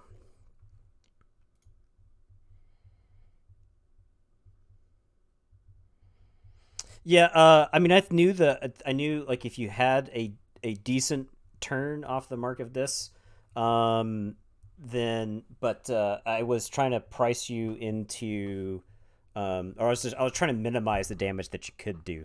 Uh, if you had taken that library access turn, like if you had been able to wait on that library access for later in the game, then I think I absolutely lose that game. Making you take a library access turn after you had just taken a logos turn, I think minimized the damage that could have been done. I was actually happy that you had taken the library access turn. You still did more than I wanted you to do, but I was trying to stop you from doing too much.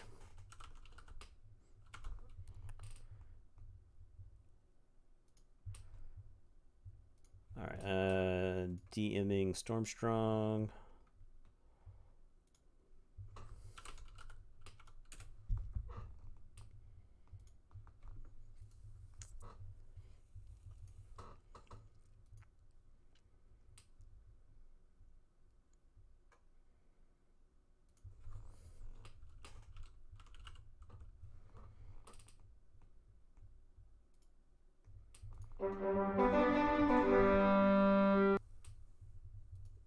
If anybody's ever looking for good adaptive practice, Stormstrong is an excellent adaptive sparring partner. Okay, starting the game. All right, Orb of Wonder. This is not his double Orb of Wonder deck. Triple Q Mex is certainly something. Punctuated Equilibrium, also something. Doesn't have a way to play the Punctuated Equilibrium out of turn. But Punctuated Equilibrium is a card that's can be good against Conphage. So I have to, if I've gotten the option to like archive the Martian Generosity or to archive like a Drummernaut or a Gengar Chieftain when I don't have the full combo in my hand, I need to do that. I can't just let him hang out in my hand because punctuated Equilibrium is a good way to have that all destroyed. So I will draw. We got the Gengar Chieftain right there. I think we just start. We Merkins the top card of his deck, and we see what happens. So I will keep the hand. It's gonna be hilarious if I Merkins the punctuated Equilibrium. That will be a Vault Tour losing play.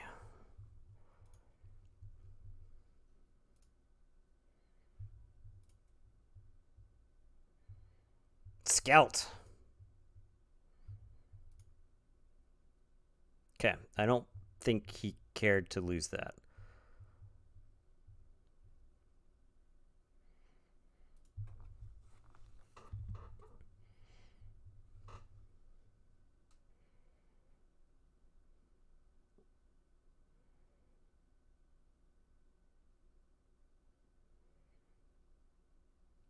All right.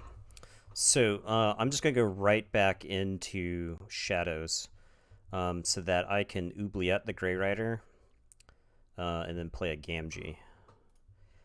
We get to take out his possible rule of 6 with the Grey Riders in the deck.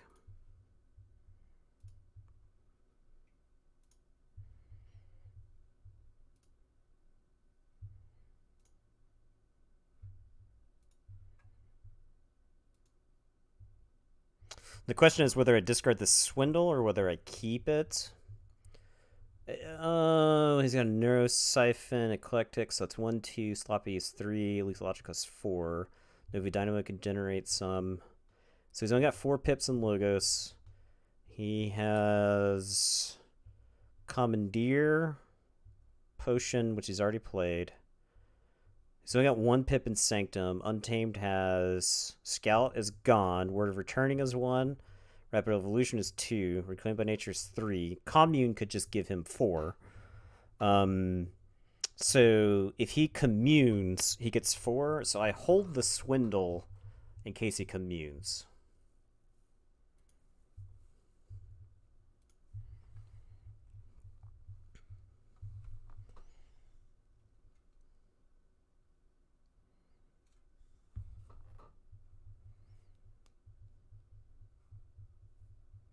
Nova Dynamo is big. We don't get the combo. It's played Eclectic and Neurosiphon. So I like Swindling here. I just like Shadows and Swindling. We do let him get to... we let him get to set up some more, and Novu Dynamo hangs around longer than I really want it to. We give him a chance for his Novu Dynamo to die, which it didn't. 0 enhancement, mass mutation. Yeah, those exist. We played them on stream. Honestly, I think that's probably fine. It's going with Untamed. Picks up his archives, plays a Key Frog, plays a Niffle Ape.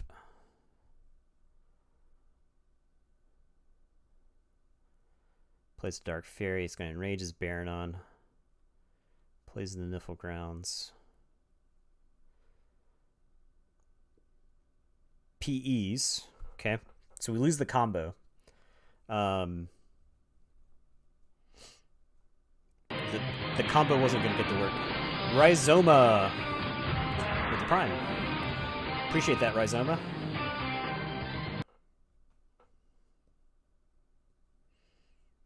$5 months. 5 Snufflegators. Yo, yeah. There you go. I think we knew that, right? At some point. Okay, this feels like a Coward's End here. That's what this feels like.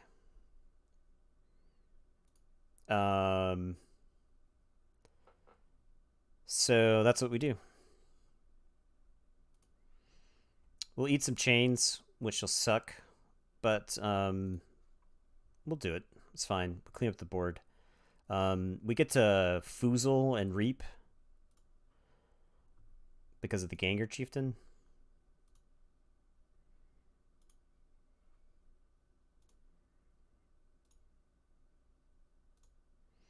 So it does let us threaten. And then we'll get to jam out a Bramo.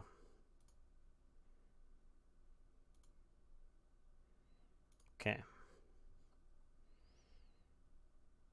Most likely going to take a Shadow's turn next turn. Unless he plays like a dinky creature. In which case I'll just say Brobnar. Uses Lethal Logic mills to QMEX. Playing a bunch of QMEX. He's playing a lot of dinky creatures. Plays a Daughter. Standardized testing. Okay, all the dinky creatures are dead. We do get the key, so happy about that. I think I gotta say Shadows. We will Dusk Chronicles the draw. Drew a Nerve Blast. That's actually a really good hit. Play the Nerve Blast to kill the Daughter. Play the Dusk Chronicles to draw again. Oh, we went even. I did nothing.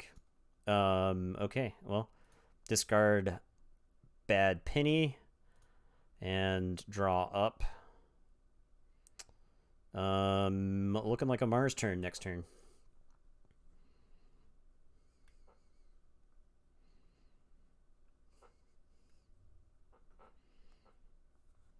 Storm goes into Sanctum, plays the Golgotha. Commandeer Gorvanol.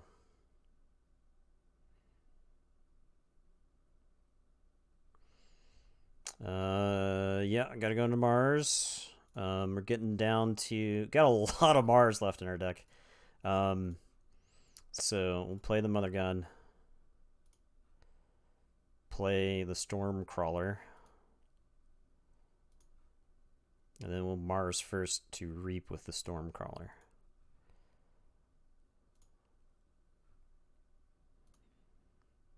I'm not crazy about letting him untap with Golgotha and Gorvanol, but there's not much I can do about it.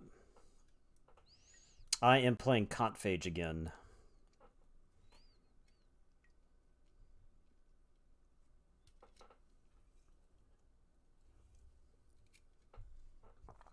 It's gone into Logos. Playing some QMX to draw.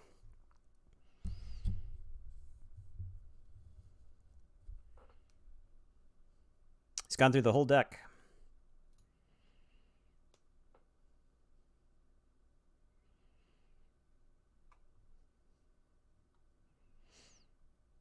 It's a lot of creatures. So I am going to say Brobnar here. What does he have in the way of stopping me? He could Narrow Siphon, but he doesn't have a Dimension Door. Orb of Wonder. He's got Font of the Eye. He can Gorvanal to fight. So we do threaten. It's a little bit sneaky, but we threaten, and we actually want him to stop us. To try to have the chance to hit the Martian Generosity.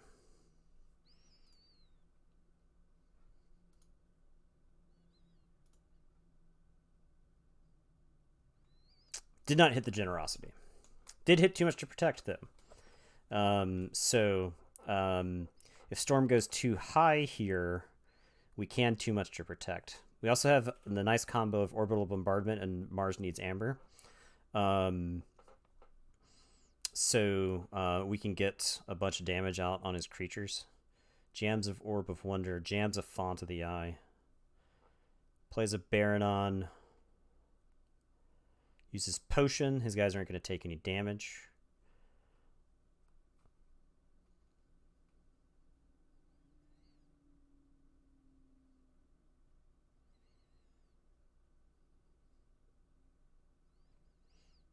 Smiting. Swing away, Gorvanal.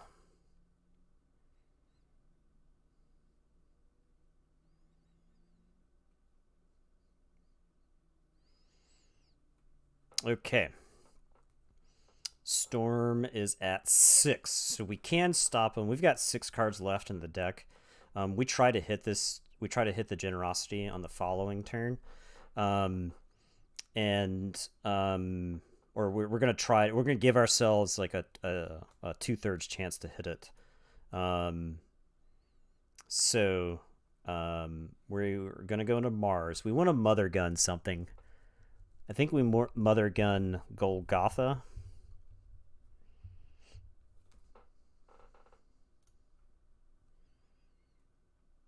We can even Signal Fire Lollop here. Okay, so we'll Mother Gun for 4.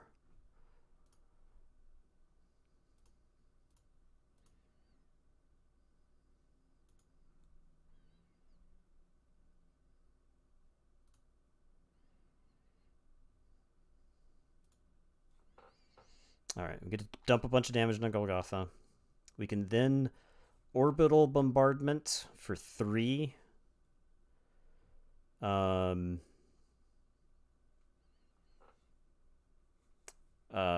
Which gives us 6 damage. Shoot Gorvanal twice.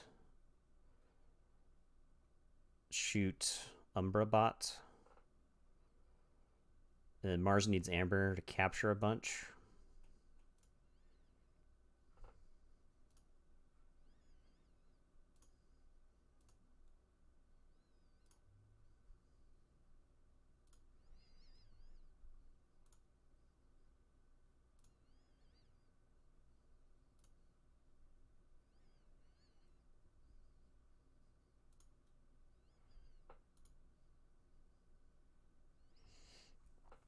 That lets us threaten. We play the Shockworm. Play the Xanthix Harvester.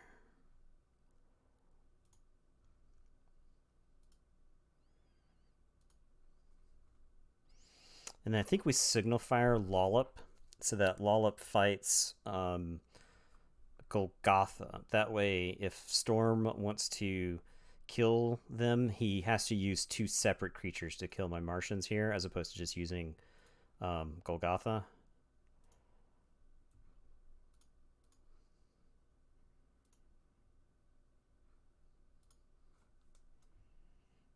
Also has the added benefit of giving me more amber that I can use with Martian Generosity.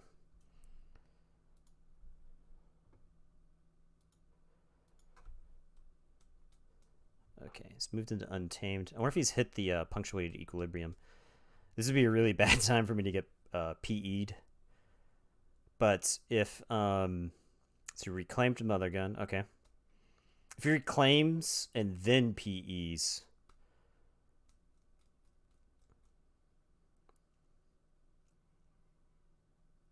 He can actually Orb of Wonder for the PE.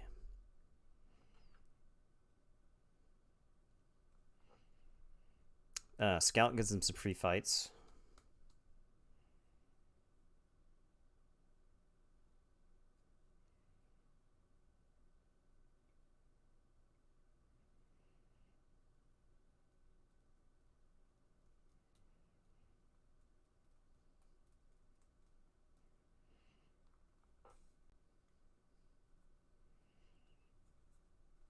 Oh. Everybody catch what happened there?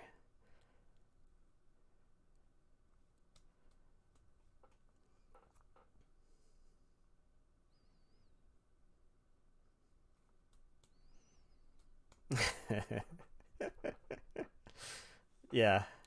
Now, to be fair, Martian Generosity could have been one of the last two cards in my deck.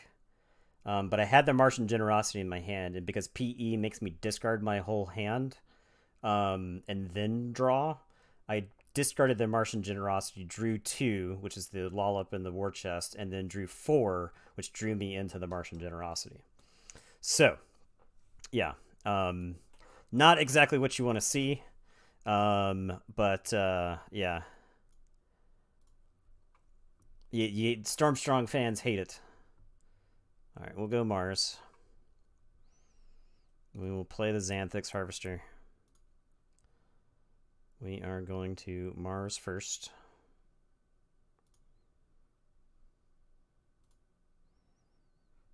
We're going to reap.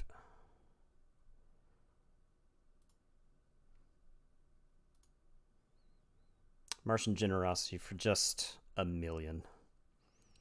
Just an absolute million. Oh. Stormstrong fans hate to see this.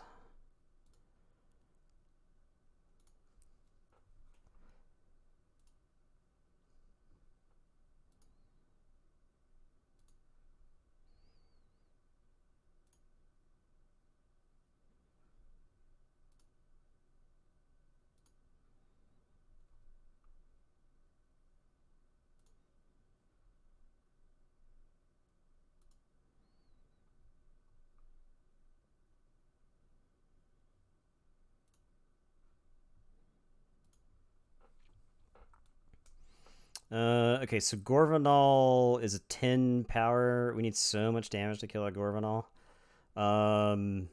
So I guess we'll dump it all on this Dark Fairy. Or this Umbra Bot. Umbra Bot's damaged. We gotta dump it on something and it'll die.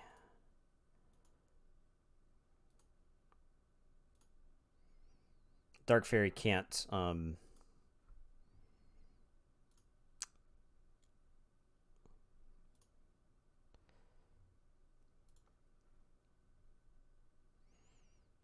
we shove the Martian Generosity into our archives.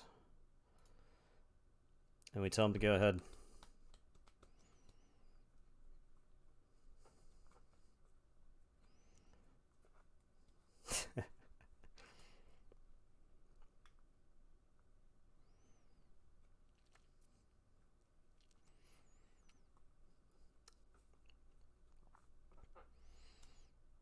Yeah, that was an all-timer as far as getting bailed out by luck.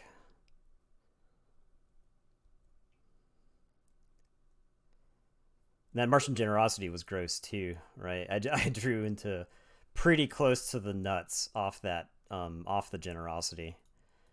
If you can hit the Mars first to go with the Proliferator, you're in. It's just smooth sailing. Yeah, this is the board. This is like the part where I have to like misclick stuff into the discard pile for Conphage to um, lose the game.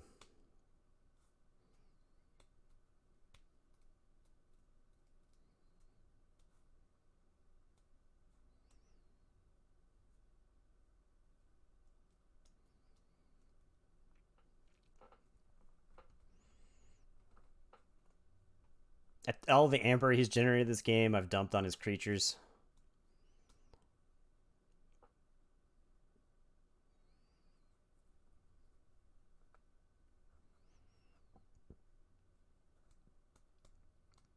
Great Rider and Dark Fairy. That's pretty cool.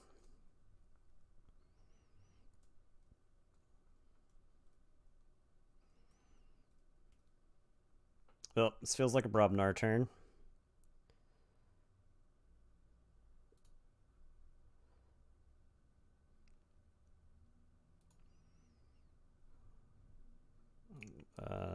Not the generosity. We will.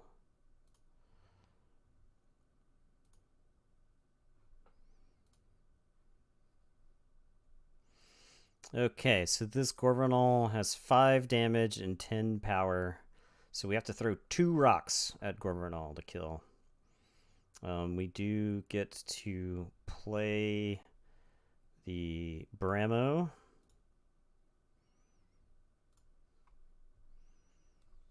We are going to play the Rock Hurling Giant. We are going to throw some rocks. Yeah, I want to use that. Choosing Gorvenal. We're going to throw Lollop. Yep. We meant to throw Lollop. Well,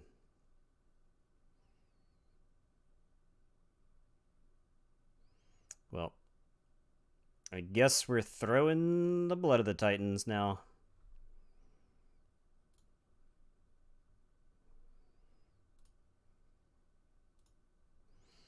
Because we wanted to Gengar. We wanted to try to Gengar Foozle if we could.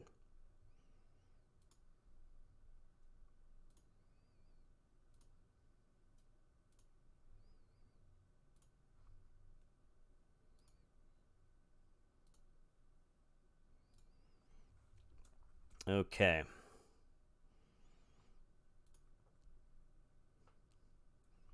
Moves into Logos. Plays his Legacy Interdimensional Graft. Playing some Q-Mex to draw some cards. Yeah, I'm trying to throw the game. 3 Q-Mex, drawing 3 cards. He can Neurosiphon twice. Slams into Eclectic Inquiry. If he had the Neurosiphons, you should probably play this before the Eclectic. It's probably about the same, honestly.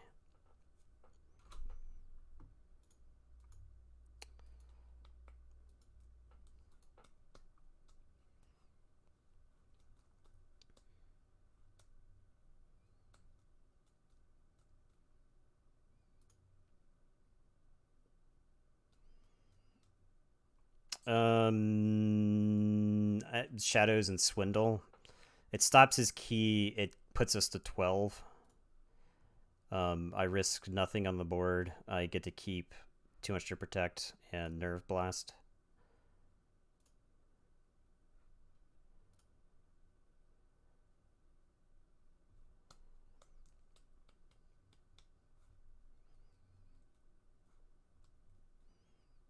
Novu Dynamos dies screaming.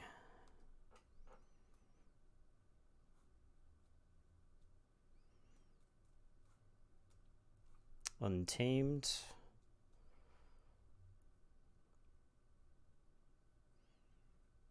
He does some shenanigans and key frogs 3 times in the turn to win. That'd be sweet. That'd be really cool to see. Oh, he hit us with the PE! He's gonna scout some Q-Mex.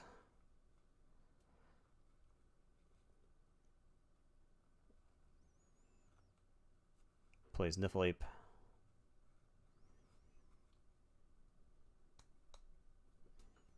GG, Stormstrong.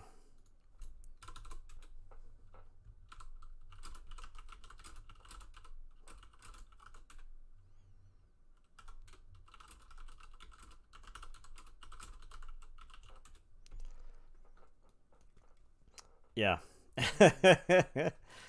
That is an underrated aspect about Conphage. I underrate that aspect about this deck. Is it has the ability, like when this deck gets lucky, when this deck gets lucky, it cannot lose the game. So, yeah. Um, I think this deck has draws that it just cannot lose with. Storm played really well there, right? He hadn't seen the Martian Generosity all game. I was down to 2 cards in the deck. I was most likely to have the Martian Generosity in my hand at that point. He had the Orb of Wonder. He set up the PE. He did everything he was supposed to do, and it slightly backfired, right? So yeah.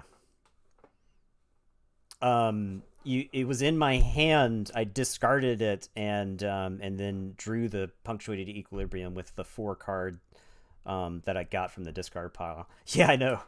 And then the Martian Generosity itself was a mega banger because it drew into all the combo pieces. I hit all the Martians. I hit all the Martians to go with the Hypnotic Command. That's as big as the Hypnotic Command can get, is 4.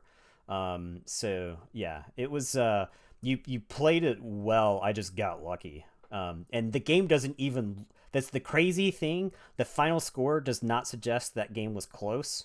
But I feel like that game was obscenely close. If you take out the Martian Generosity there, right? The game's abs, like you were like on the verge of just forging 3 keys in a row. If I redraw into the wrong stuff there, if I don't redraw into Coward's End, if I don't, yeah, that's the thing with Conphage. It has few answers, but the answers that it have are very powerful. And I think you were trying to play around too much to protect, because there were vast portions of the game where I had too much to protect in my hand, and you could have generated a ton of amber. So it's just like what are you trying to play around in the deck? So yeah, that was a really good game, Storm, and I feel like it was really really close. I just got bailed out, insane bailout there. Okay, starting up the next game. Game 5 is Hyper, correct? Hyper will be playing deck 1, Barcus Rex. So, messaging Hyper real quick.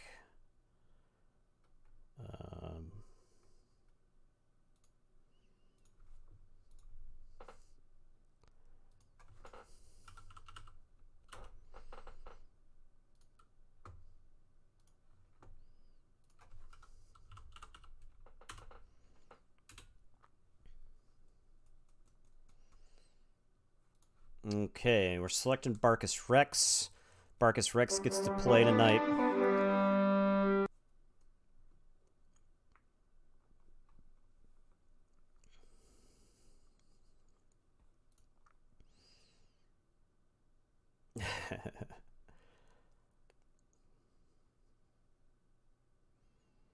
Crystal Hive. You guys watch Crystal Hive? I don't know what Crystal Hive streams.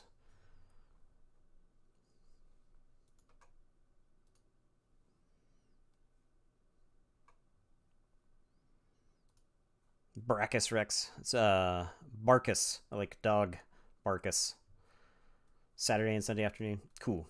There's like not quite enough Keyforge streamers for there to be people to like host and feed in, because I would love for that stuff to happen more. So yeah, hit him with the customary GL HF. He is playing Saltus, the Rioter of Buildings. Ooh, we got a Worlds Collide Brobnar over here. Pile Skull's Iron Obelisk. That is good stuff, though. That is the kind of thing you want to see in your Worlds Collide Brobnar. Pile Skull's very good. I'm assuming with the Saurian. He's got a Calipigian and a Scutum. We gotta break up that combo as much as we can. Palosaurus is nice. Tricerian Legionaries. So this is the kind of deck that probably gives Barcus Rex a fit. Odoak the Patrician is real annoying. And the Untamed, we got a Key Charge and a Mimicry. Got to watch out for the Mimicry. And a Punctuated Equilibrium. This could be a bad matchup for Barcus Rex. I think Barcus Rex just needs to keep the foot on the gas. Hyper has broken my streak of going first. Could be a good sign for him. I think we want to slam the Strange Gizmo. He doesn't have a... Rustnauer could stop the Strange Gizmo. But I think we need the Strange Gizmo out there, so we'll keep this hand. I think it's very likely we end up in a situation where I need the Strange Gizmo to break up his board. Break up the artifacts, too, is the important thing. I felt like if I was playing a deck in the Glorious U that had a lot of artifact removal, I would have had artifacts to blow up against every single opponent, just all the time. So many I played against so many artifacts yesterday. Okay, so he ran out of Rustnauer. Does he have a way to heal?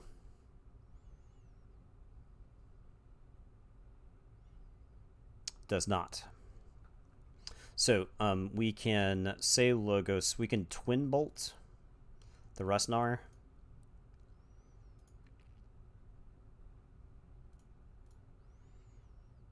Play the Strange Gizmo. And then we can play Kyo. And if he fights the Rustnauer into Kyo, it'll die, so he won't get the fight effect. It also puts the Rustnauer in Relentless Whisper's range, of which we have 2. So there's a chance we just go back into Logos to play the Brain Eater and the Lab Work. And try to draw a card with Kyo. Depends on what he does. Trimmers the Kyo, sure. Plays a Shorty. Plays another Shorty. Lots of Shorties. Smith to gain some Amber. Okay, in this instance, I think we go into Shadows then. Since we don't get the Kyo value, we get to jam the Skeleton Key. We get to Relentless Whispers.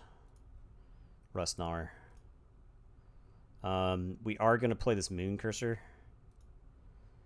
And we are going to Relentless Whispers it. Because we value the stealing.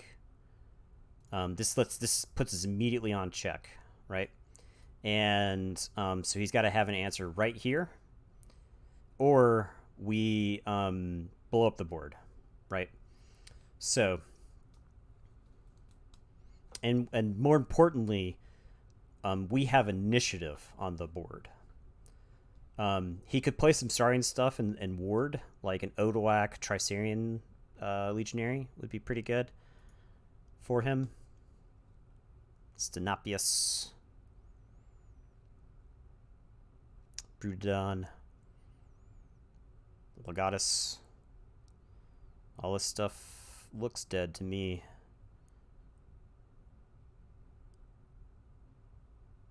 Scutum. Ooh, we're glad to see the Scutum gone. Plays the Calipigian. Might should have discarded that. I guess it doesn't matter because the Scutum will keep that from being blown up. So, yeah, we'll nuke the board. We take care of some Saurian stuff.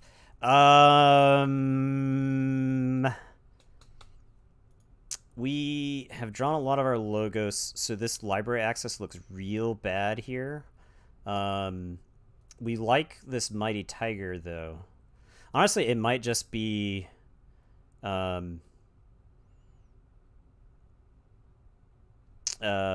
it might just be Logos. I won't get very far, but I'll be able to like make some informed decisions. Who knows? Maybe we get lucky with the library access.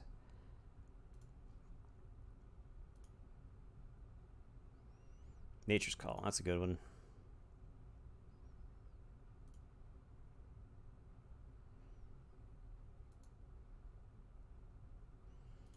Okay. Disappointing library access, but it was going to be so long before we could use it anyway. Archiving the library access there, you might have some valid points to that. The thing with Barcus is it goes so fast. You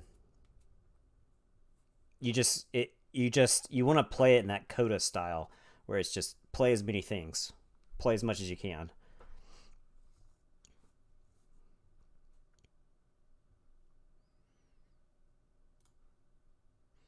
The question is, do we save this Nature's Call? Hisarians, but we've dealt with the Scutum is gone. I don't think we save this Nature's Call.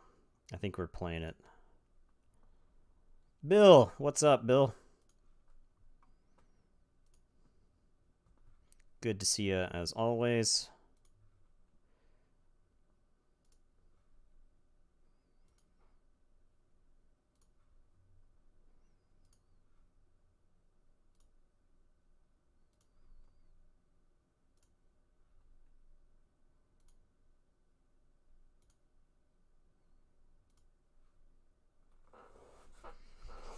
Okay.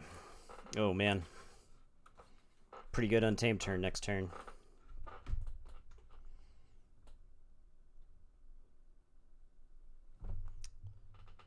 How are the games? Games going pretty good. Been a lot of fun. Had some really good games. I don't think any of these games were bad at all. All this stuff has been really good and really fun.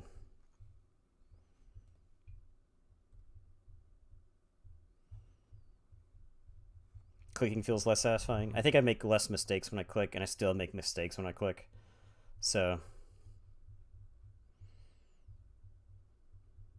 drag cards. Okay. If we fertility chant, we can actually stop him from forging with the Murmuk. Murmuk killed the Dew Fairy. We can regrowth Moon Cursor so that we can one last job Moon Cursor next turn. I think that's what we do. I think we Untamed.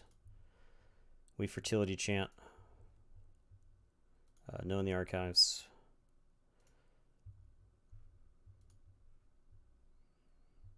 We'll regrowth the Moon Cursor.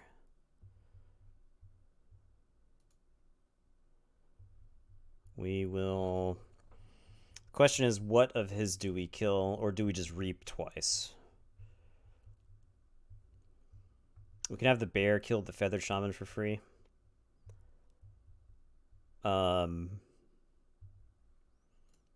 We just got to go faster than him. That's what we got to do. We may pay all of our amber to forge this key.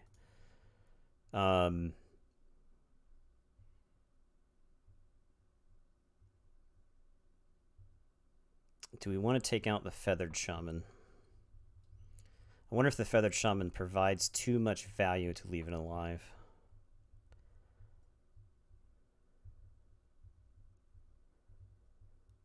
He could mimicry us, but we haven't played our too much to protect, right? So we don't have to worry about the TMTP. Could Nature's Call.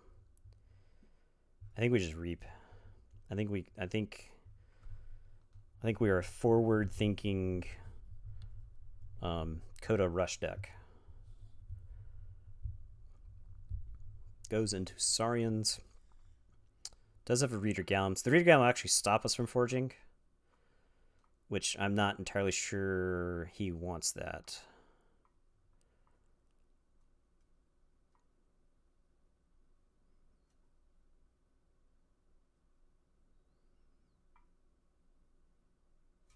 Warding the Murmuk. Uh-oh.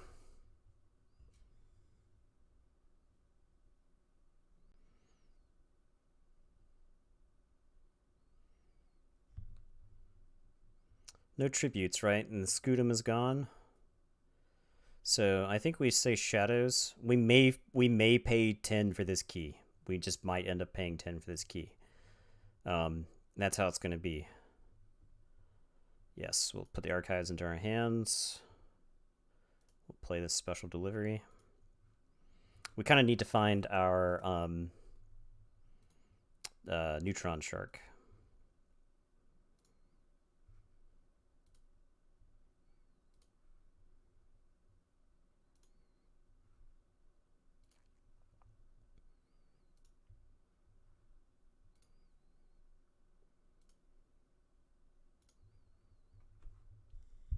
Found the neutron shark.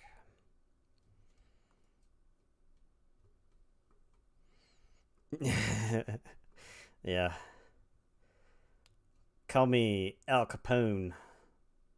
Or don't call me Al Capone, because I'm paying taxes over here.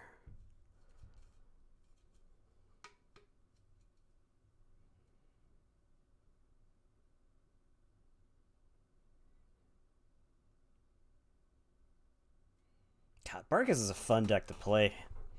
Man, I'm really glad we chose the decks that we did for the Gauntlet. It takes a night like tonight to really appreciate how fun and just enjoyable all the Gauntlet decks are.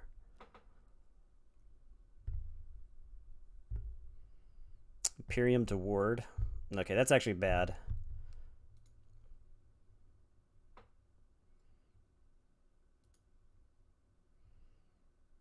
Because he ends up warding a lot of stuff. Fought the Mace's asp off the table. Or did he kill it some other way?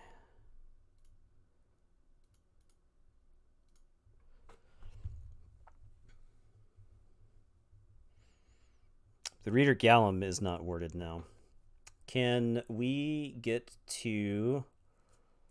we're gonna force him to pay 7 because we got 2 logos cards left.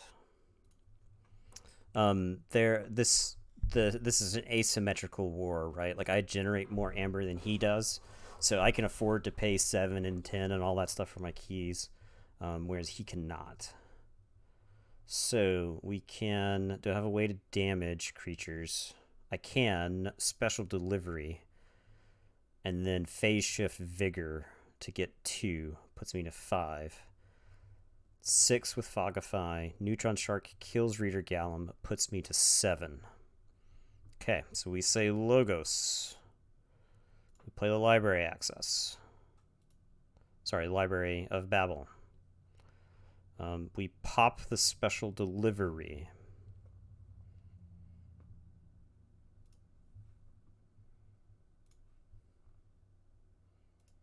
Do 3 damage to the Mighty Tiger.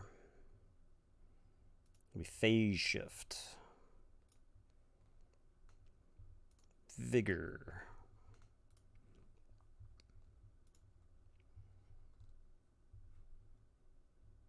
I choose 3 damage. We Fogify. We play Neutron Shark.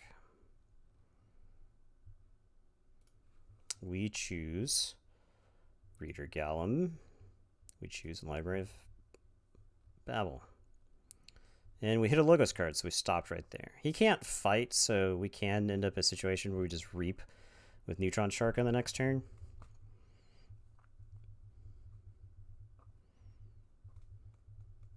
Yeah.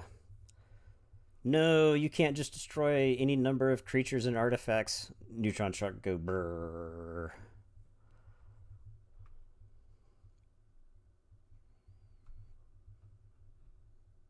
I wonder if he's gonna Hail Mary PE us. He could Mimicry. Mimicry can Relentless Whispers to stop us.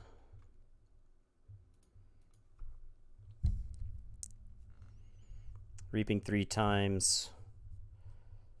Moving into a PE here. PE would kind of be tragic because I'd lose this sweet hand. I got a lot of Amber Pips in the hand.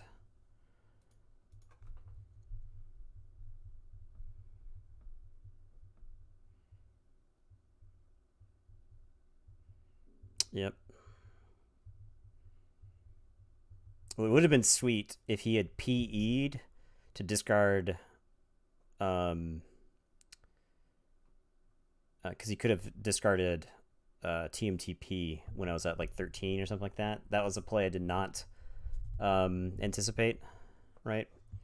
And we would have lost. We were just straight lost there.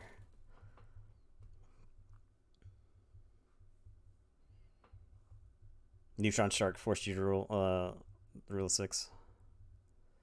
Nature's Call. Doesn't want to bounce the King of Fent. That's fair enough. He'll get the Mighty Tiger with Fang Tooth.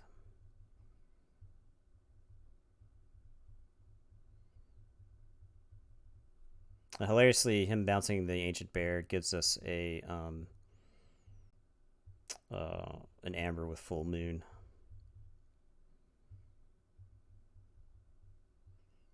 He needed a pile of skulls somewhere in there. But once he plays the pile of skulls, I just like stop. I just kind of get to the point where I just stop playing creatures, right? We go for he doesn't have what did he discard with Punctual Equilibrium? We'll never know.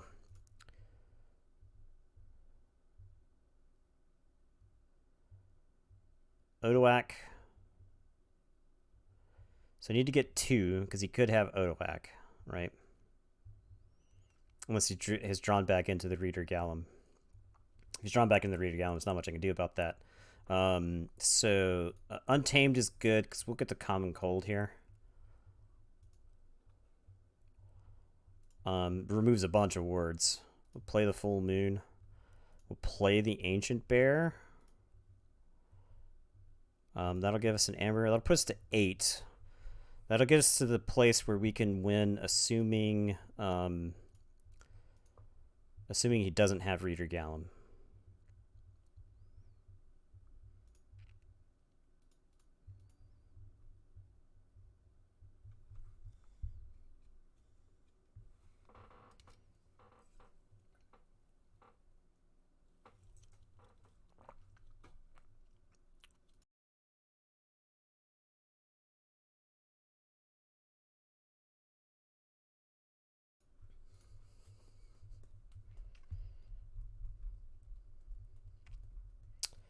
Yeah, you're right. Odoak.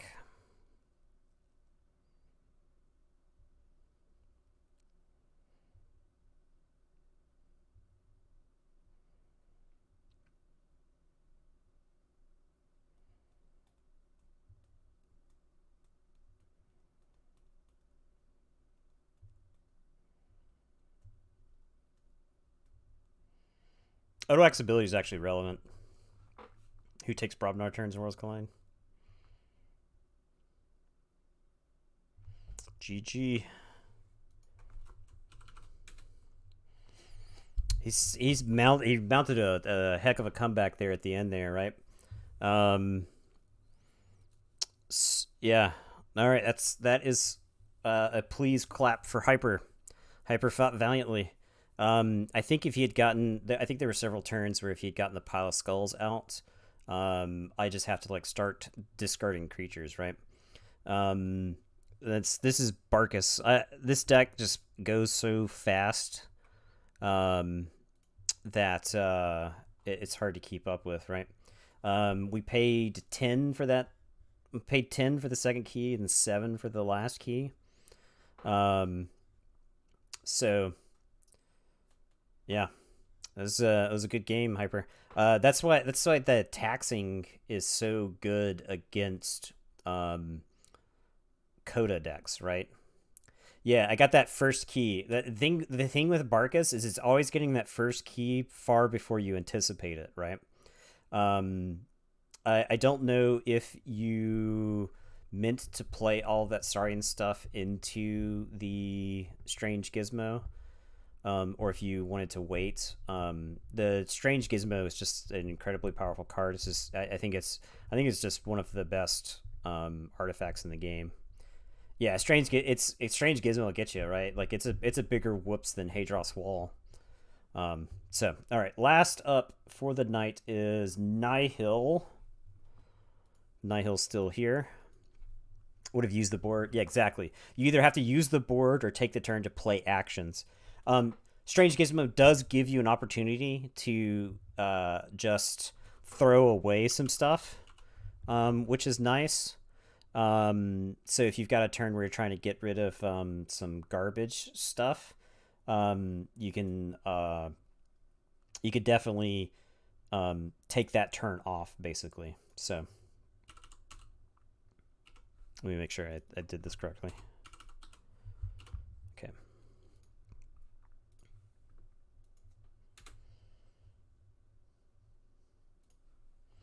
All right, Nihil is playing Keyforge. So we did run the full Gauntlet tonight with a Keyforge being played twice.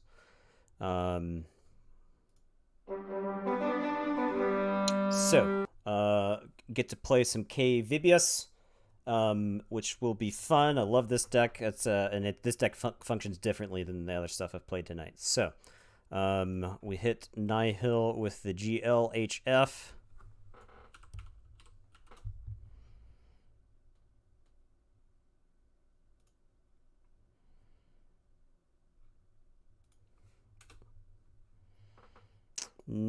I am the first player. I think we go for it. We keep his hand. We go for the turn 2 flex on the Groggins. Let's take a look at his deck. Information exchange, interdimensional graphs, eddies. Too much to protect. He can discard. He's got some Saurians. So Worlds Collide stuff. Saurus Rex, Tribune Pompidus. Okay, so this one's going to be a grinder. This game is absolutely going to grind. But let's take a look at removal. Phalanx Strike. He would need 4 Saurian creatures and Phalanx Strike. Or 3 Saurian creatures and 2 Phalanx Strike. Trust no one doesn't do it. Pestering Blow would enrage, but Flex gets around it. So we will slam Groggins down. We will end the turn. You were scared against Compphage and Keyforge. Grunt Buggy's probably bad for your deck, right? You didn't have any artifact removal, so Tricerian Legionary, warding himself, playing an Odoak. Okay, so we get to go into Brobnar. We get to flex. We got any flexers in chat? Anybody flex in chat? Does anybody do that?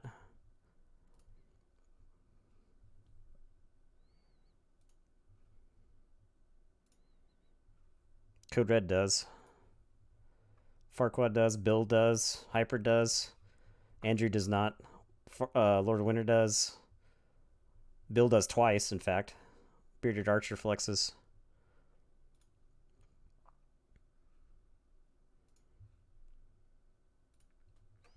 Plenty of flexers in chat. Storm does. Okay, what did we discard? Discard Anguished and Exhume. Discarding Exhume kind of sucks. This deck just absolutely loves Exhume. Even power. Looks at my opponent's odd power creatures and my even power creatures. So we don't forge because of the Grunt Buggy, but I think that's fine.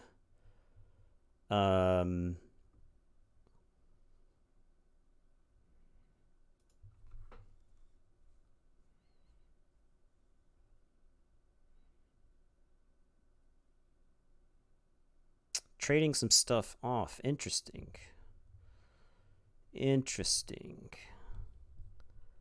This feels like a too much to protect or an Eddy situation. Or an Eddy into a TMTP. So you know what I'm going to do?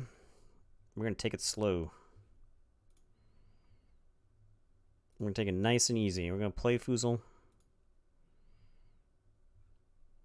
And we're going to have Groggins kill the Tricerian Legionary. No sense in going too high and to get TMTP'd.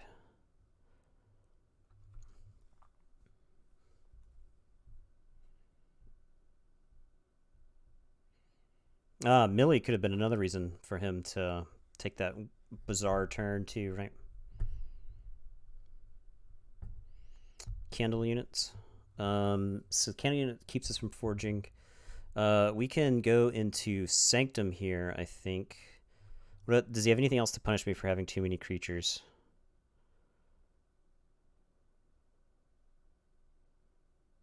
No axioms.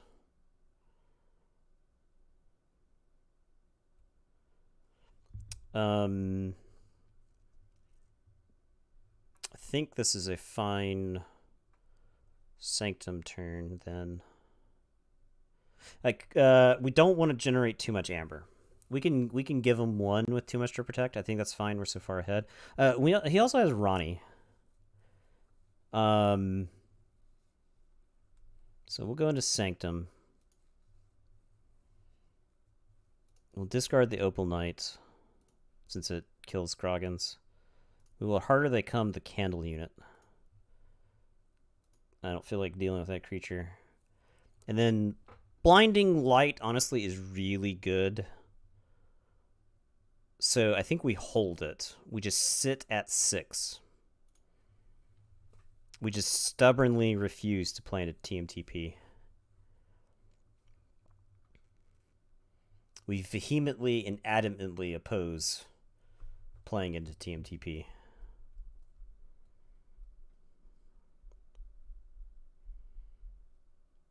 Yeah.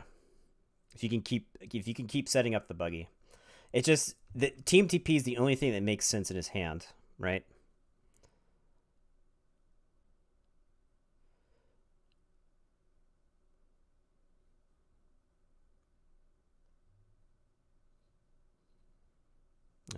Breaker. Breaker. See, we don't care if the grunt buggy gets took, right? So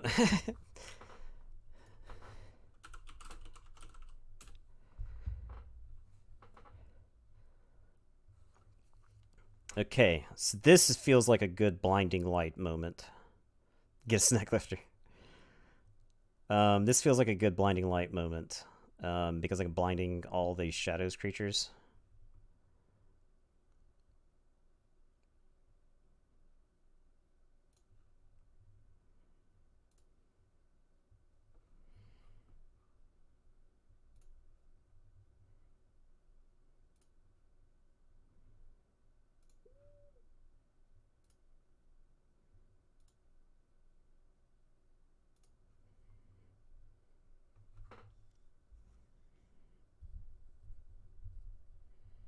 Go back to 6.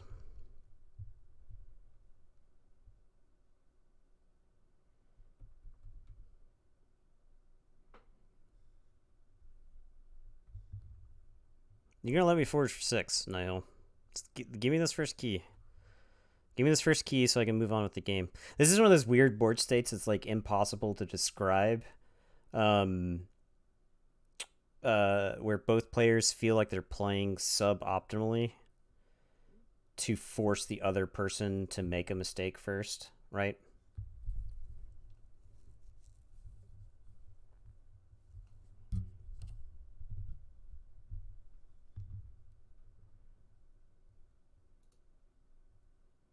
What happened? What did he play? Kymor? Inky Gloom Kymor. He subtle chained away Streak. We get the key. Most importantly, we get the key. Okay, we weathered that. I think we can jam. I think we shove Breaker Hill and A Venda into his archives. What has he archived?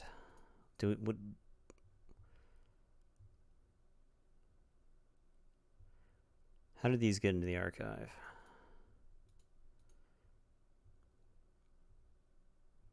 What did I miss?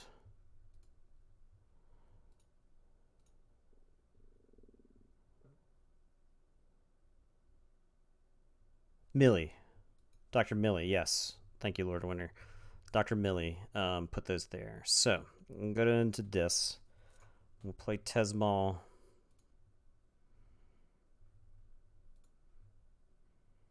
Play Dust Imp.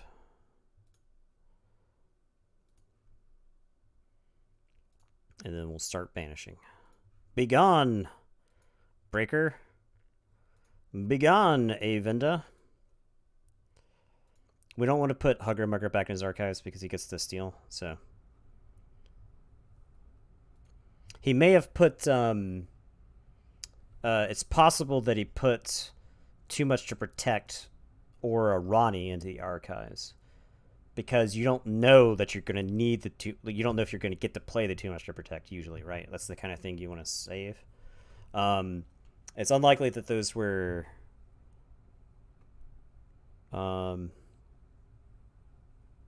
have been Saurians. I think it's unlikely, but it could have been Saurians.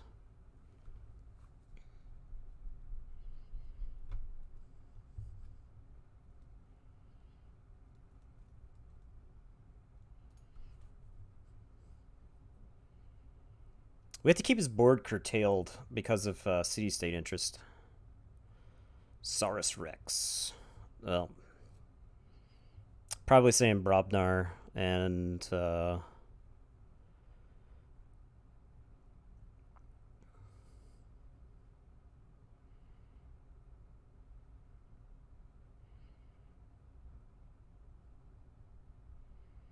kind of like Brobnar here to find in the Odoak. Oh man, Saurus. Saurus is definitely something. Finding the Odoak, Reap with Fusel. I got mostly what, Sanctum left in the deck. Oh hey, 3 Fates. That's a sweet card.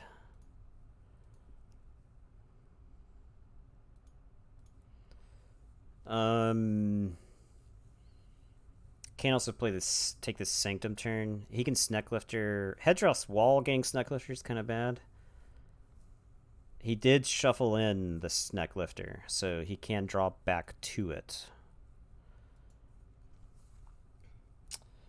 The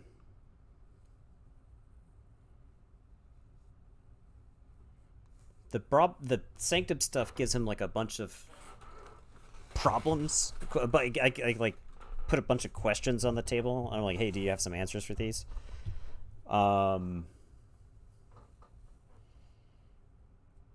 So I think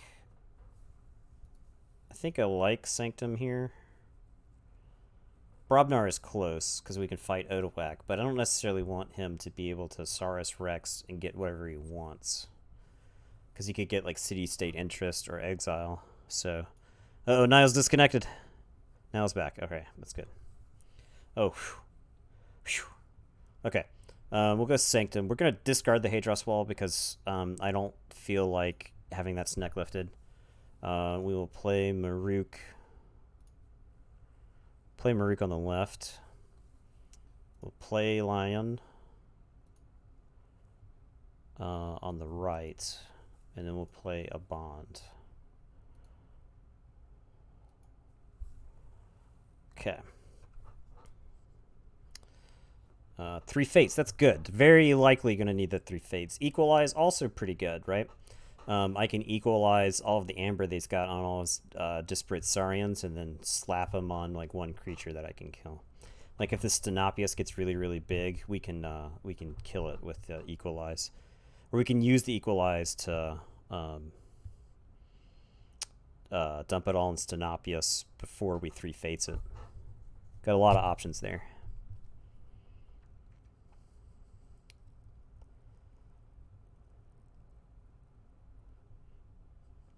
Yeah, I think that's a good skill to develop, Art Boy, is knowing what your opponent has played is step 1, right? And then step 2 is figuring out what they can play, what they're most likely to go into.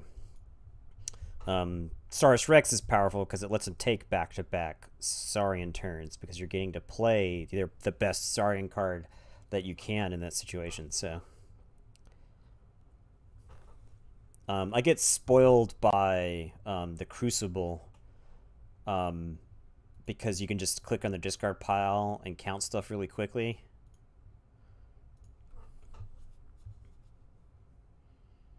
Stenopius crushed Baltrum. Saurus Rex fought a bond.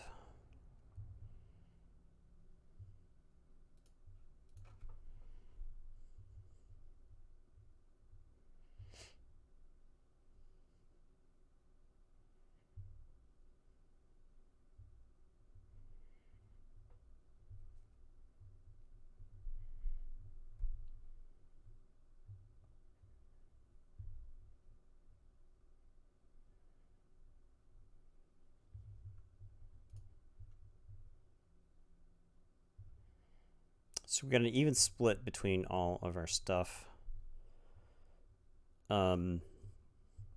Interestingly, it shouldn't tell me he. I guess I have to see that it is in fact a Saurian card. So, he phalanx strikes. If he's got the exile, exiling the Stenopius is not bad here. To give me something that's got a lot of amber on it. Okay, but he has opted to ward the Stenopius. This implies to me that he does not have the exile. So I actually think I take this opportunity to kill the Stenopius while I can, denying the exile line against him. We do this by saying dis, crashing the Dust Imp into Stenopius.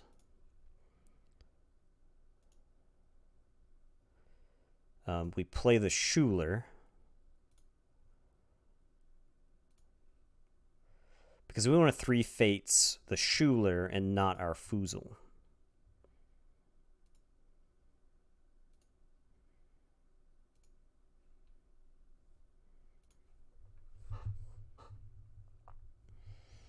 Okay, that puts us to 8. He could eddy us to keep us from forging, but I think that's fine because we won't pay. Yeah, we'll get to avoid paying, and then we can just kill the eddy. Information exchange to steal some from me, to steal 3 from me. In fact, it's a lot of information exchanges.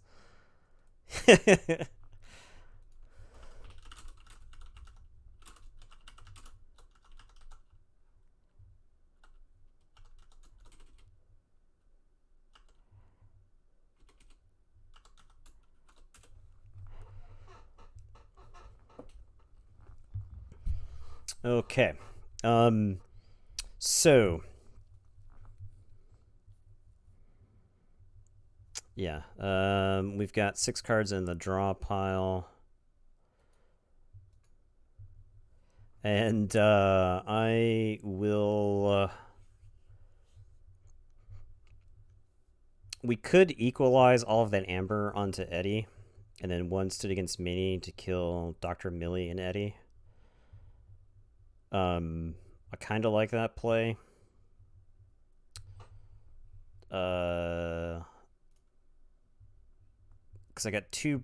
I'd be drawing 3, so I'm drawing 3 of these. I've only got 1 Sanctum card left. I've got 2 Brobnar cards. So I'd rather, if I could hit these Brobnar cards, that's great, right? I'm drawing 3 of them. Get a pretty good chance to hit at least 1 of them. The Blood of the Titans is awesome on one of these creatures. The best Sanctum card that I could draw would be a Bade, but I have a chance to just miss them. And then I'd end up with a combination of Brobnar and Dis. So I think we go with Sanctum here. We equalize.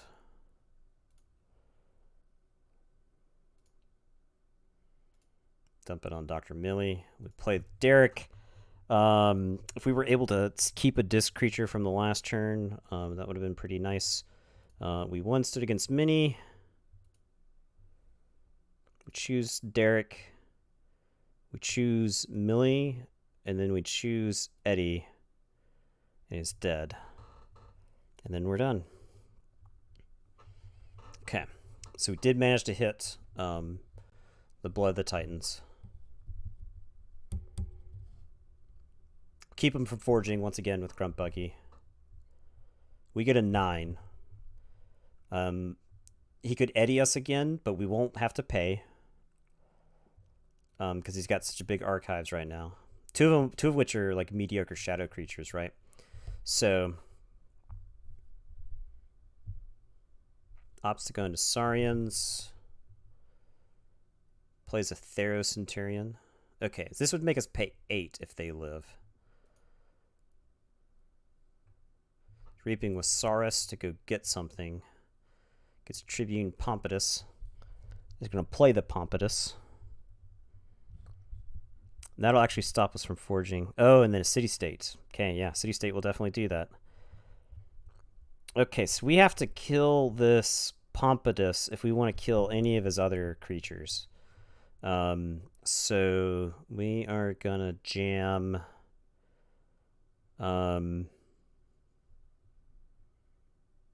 Brobnar. Do we want the Groggins or the Calphine? I think the Groggins is least valuable overall. So we'll play the Groggins and Gengar Chieftain the Groggins into the Pompatus.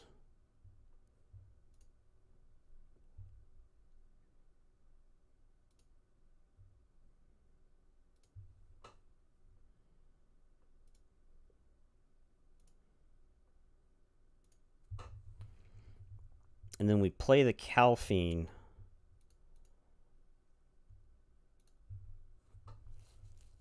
And we blow the Titans the Calphine. And then Foozle Reaps. Okay, that gets us back to check with 8. We'd have to pay 8.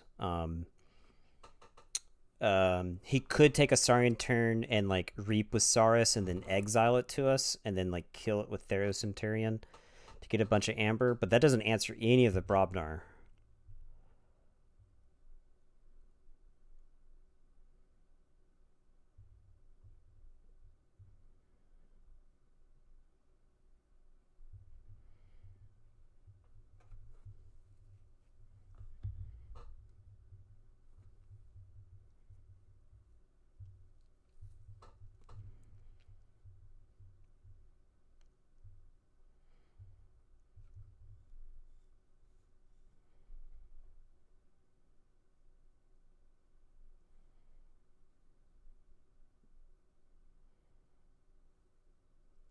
I missed you guys making fun of my boomer APM there.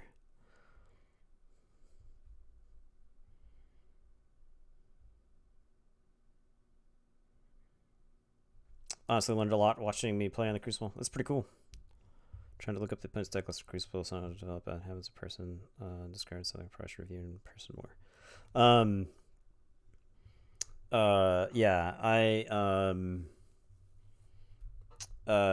Crucible spoils me, but if you were playing on the Crucible, you might as well use all the Crucible stuff to your advantage.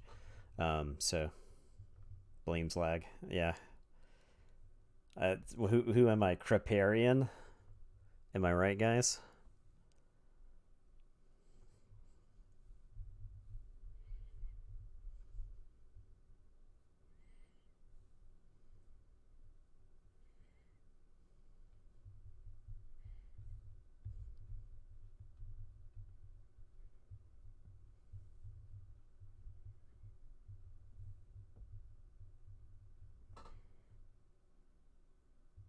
It's the Phalanx Strike.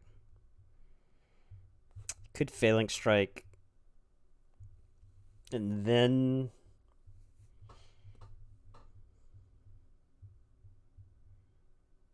okay, fights Foozle off the table. Uses Phalanx Strike.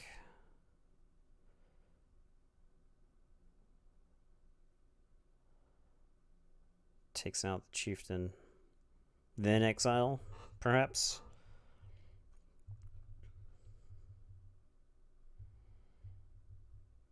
So it keeps me from forging here.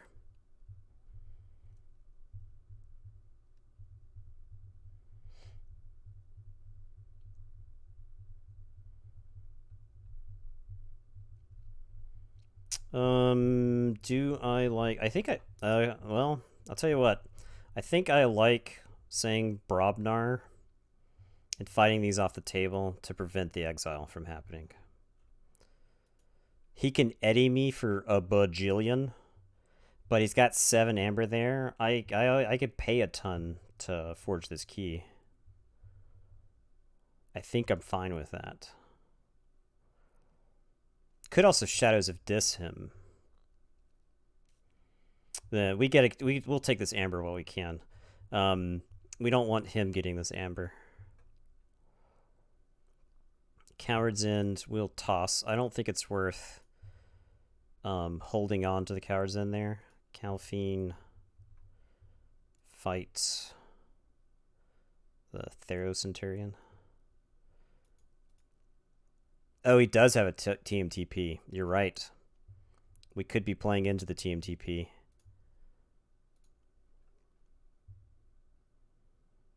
Yeah. We have to consider that. I think we take that. If he TMTPs for a bunch here, he'll have to pay 8, and he'll be locked into Shadows. So I think we're done. I think I forgot about the TMTP, so yeah, we want the turn to end.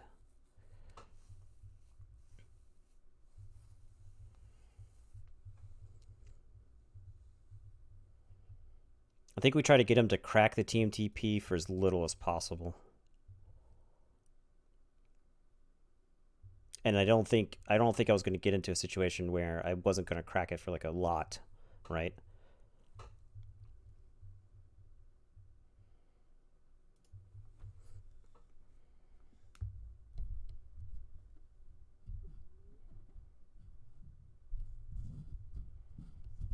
I think that was an argument for Shadows of Dis on that turn.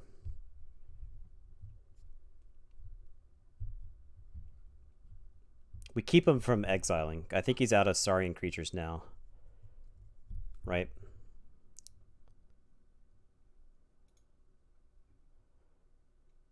Centurion's dead. Stenopius is dead. Both Odoax and Legionary are dead. They're all dead. He can TMTP us and get 4. He forged his key. Yeah, this is a grindy game. I mean, I think I said it when we sat down. I was like, this game's gonna be a grinder.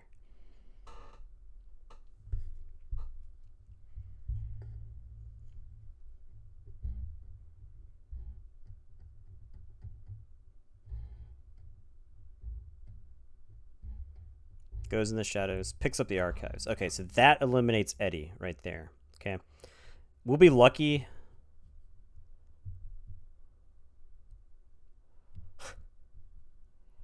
KVBS likes it that way. It wants to pull you down in the muck. Pestering Blow. Sure. Calphine loves to fight. Hugger Mugger. Fighting Calphine. Okay, to finish it off. Sure. Subtle Maul. Sure. Plays the TMTP. Steals 5. Yep. The Amber that was captured on Hugger Mugger goes back to him.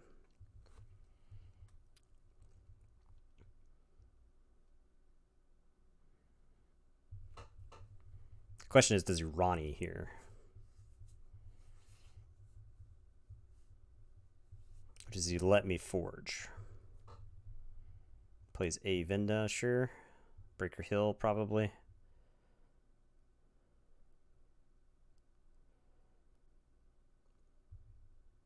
Plays Snecklifter. Yep. Does play Ronnie to stop me from forging. Plays Trust No One to steal 1. Okay, had a huge swing there.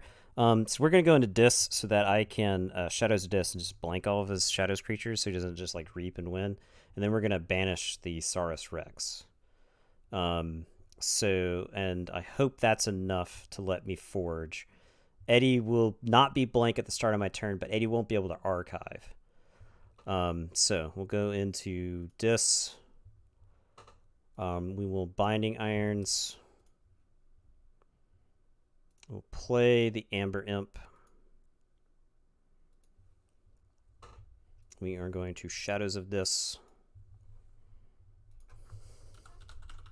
hit him with the courtesy reminder.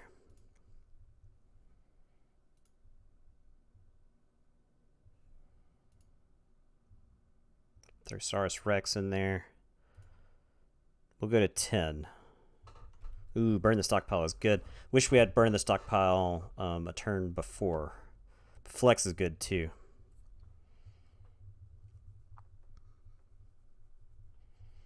If we get a chance and we can flex with Groggets, we will.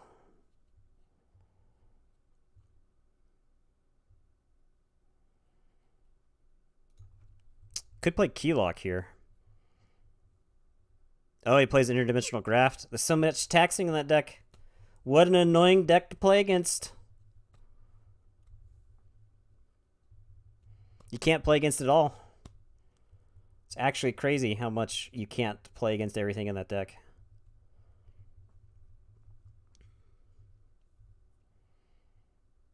That explains the slow, clunky draw at the beginning, right? He's like incentivized not to play the Keylock here then.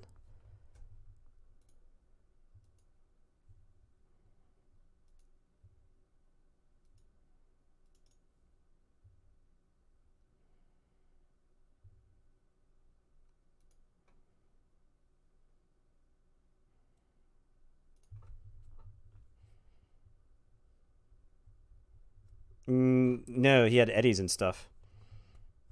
Yeah, he had some Saurians, so we will forge. We have to go into Brobnar because we can burn the stockpile.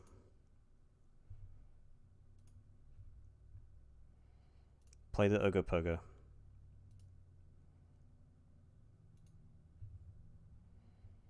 And then we flex the Groggins.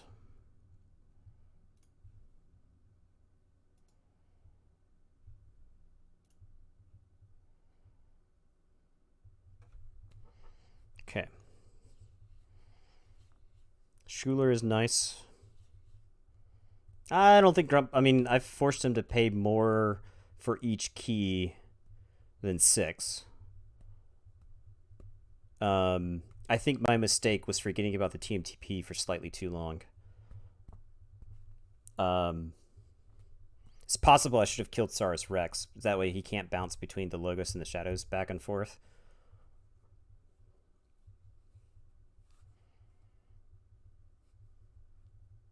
Stealing a bunch, yep, it's annoying, but can't be avoided.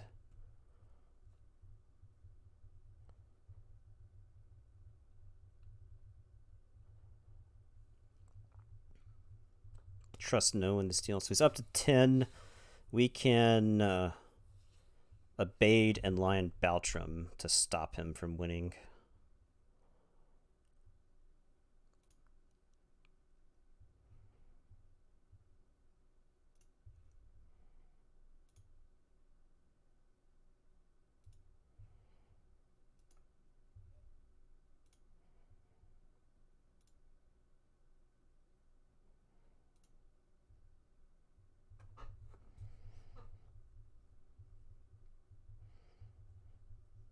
He can only steal 1 from me.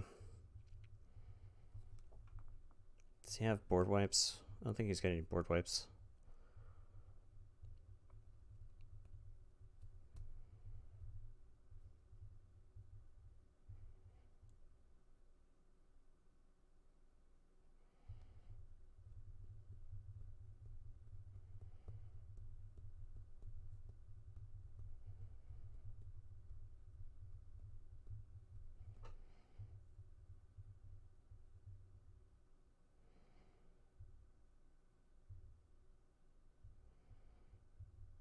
Okay, interdimensional graft. I did not comprehend the interdimensional graft somewhere in there. Art Boy, thanks for hanging out. Thanks for the game.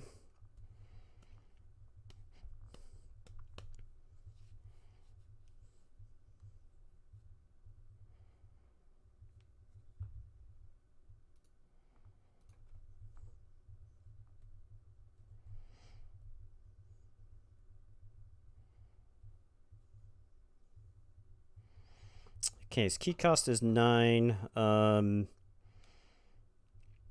We can actually shove Eddie into the archives.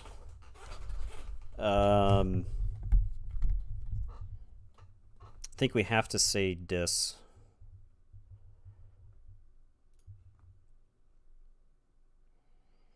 The funny thing is, if I steal from him, he can information exchange me, right?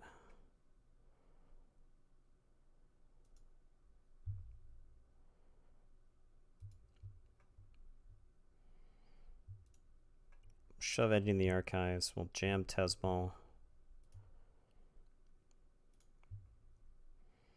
We have to throw away the 3 fates since it just kills a bunch of my stuff. We'll play Schuler to stop from losing. And I'll trade the Amber Imp into the Snecklifter. That way he can't steal too much from me. If he's got multiple information exchanges, I think I lose here. I don't have a way to damage Anguish to make his keys cost too much.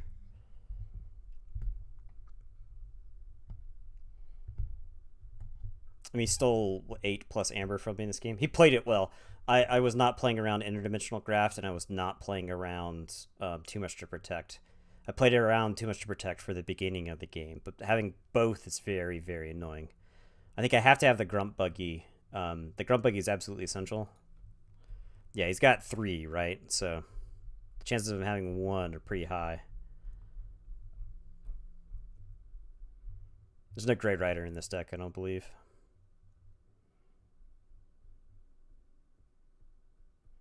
You got 1 stood against Mini, it will let you fight. So, and then you got like Gengar Chieftain will let you fight with Anguish as well, out of turn. We can exhume. We got Gengar Chieftain, so we can Anguish exhume Gengar Chieftain. So we do have that play.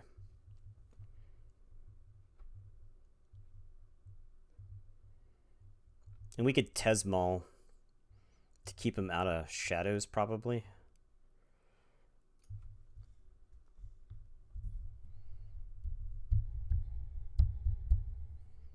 Puts all his archives into his hand, reaps with a Venda, shoots Breaker Hill, probably. Subtle Maul. Oh, he just stole.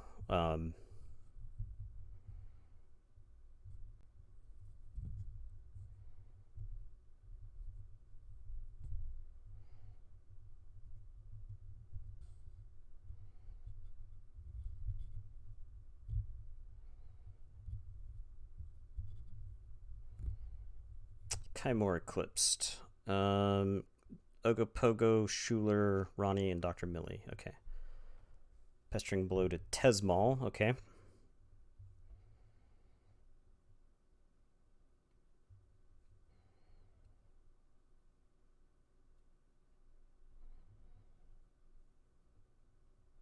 Too much to protect to go to 12. Okay, so we have to say dis. Tesmal. No way around this. Tesmal's got to fight something. So we'll fight him into Breaker Hill. Play the Anguish.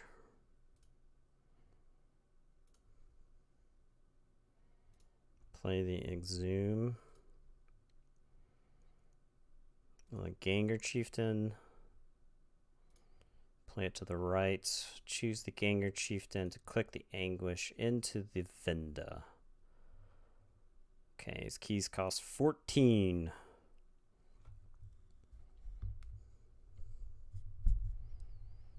Victor heading out.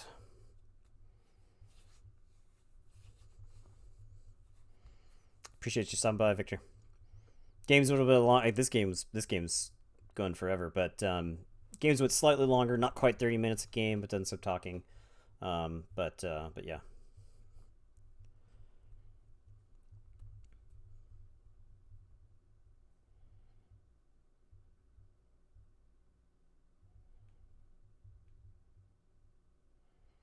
The main problem is I'm not generating any amber. I've given him too much amber this game, right?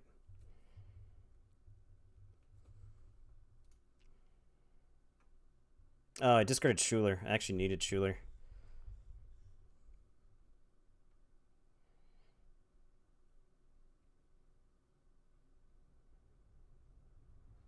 We needed Schuler. Um, don't think we have an out anymore. We let him steal too much amber. I can say Sanctum. I'll play Derek.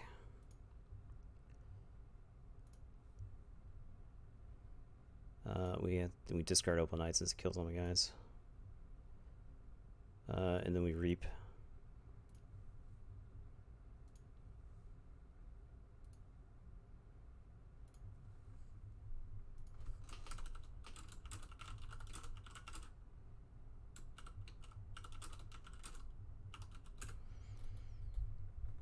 Yep, he got it.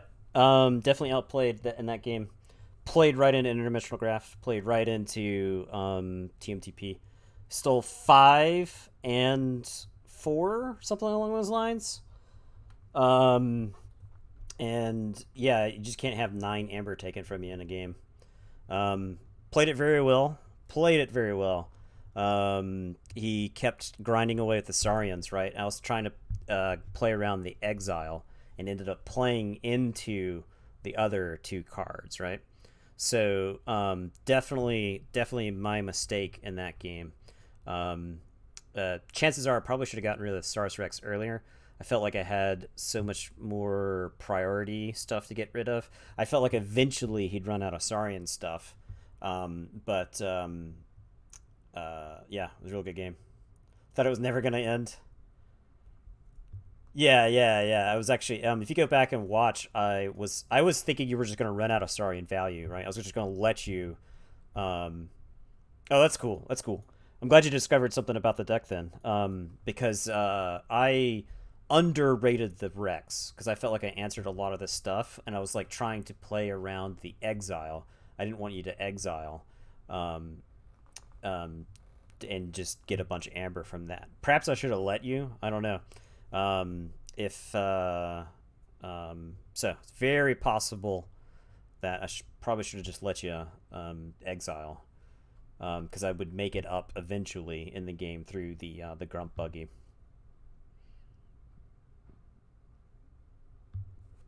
Yeah, you kept getting to the point where you had so much amber on your Saurian stuff.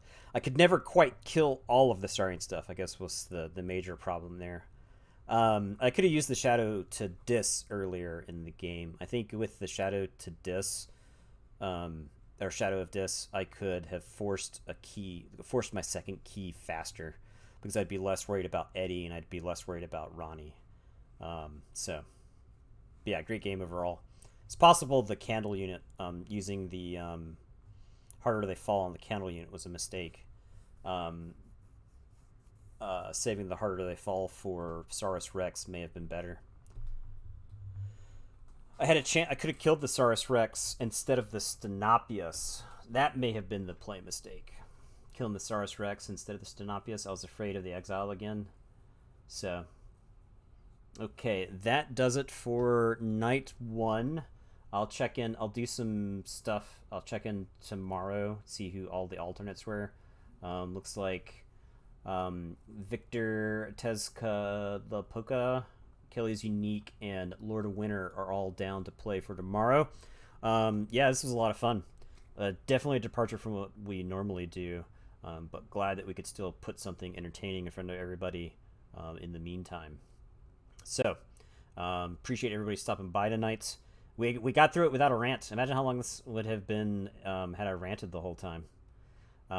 So, but yeah, it's good games all around. That was good stuff. So, yeah, we might work this into the rotation. We could alternate me and Justin, something like that. I don't know. Yeah, we'll do another night of this tomorrow, and then Wednesday Justin returns.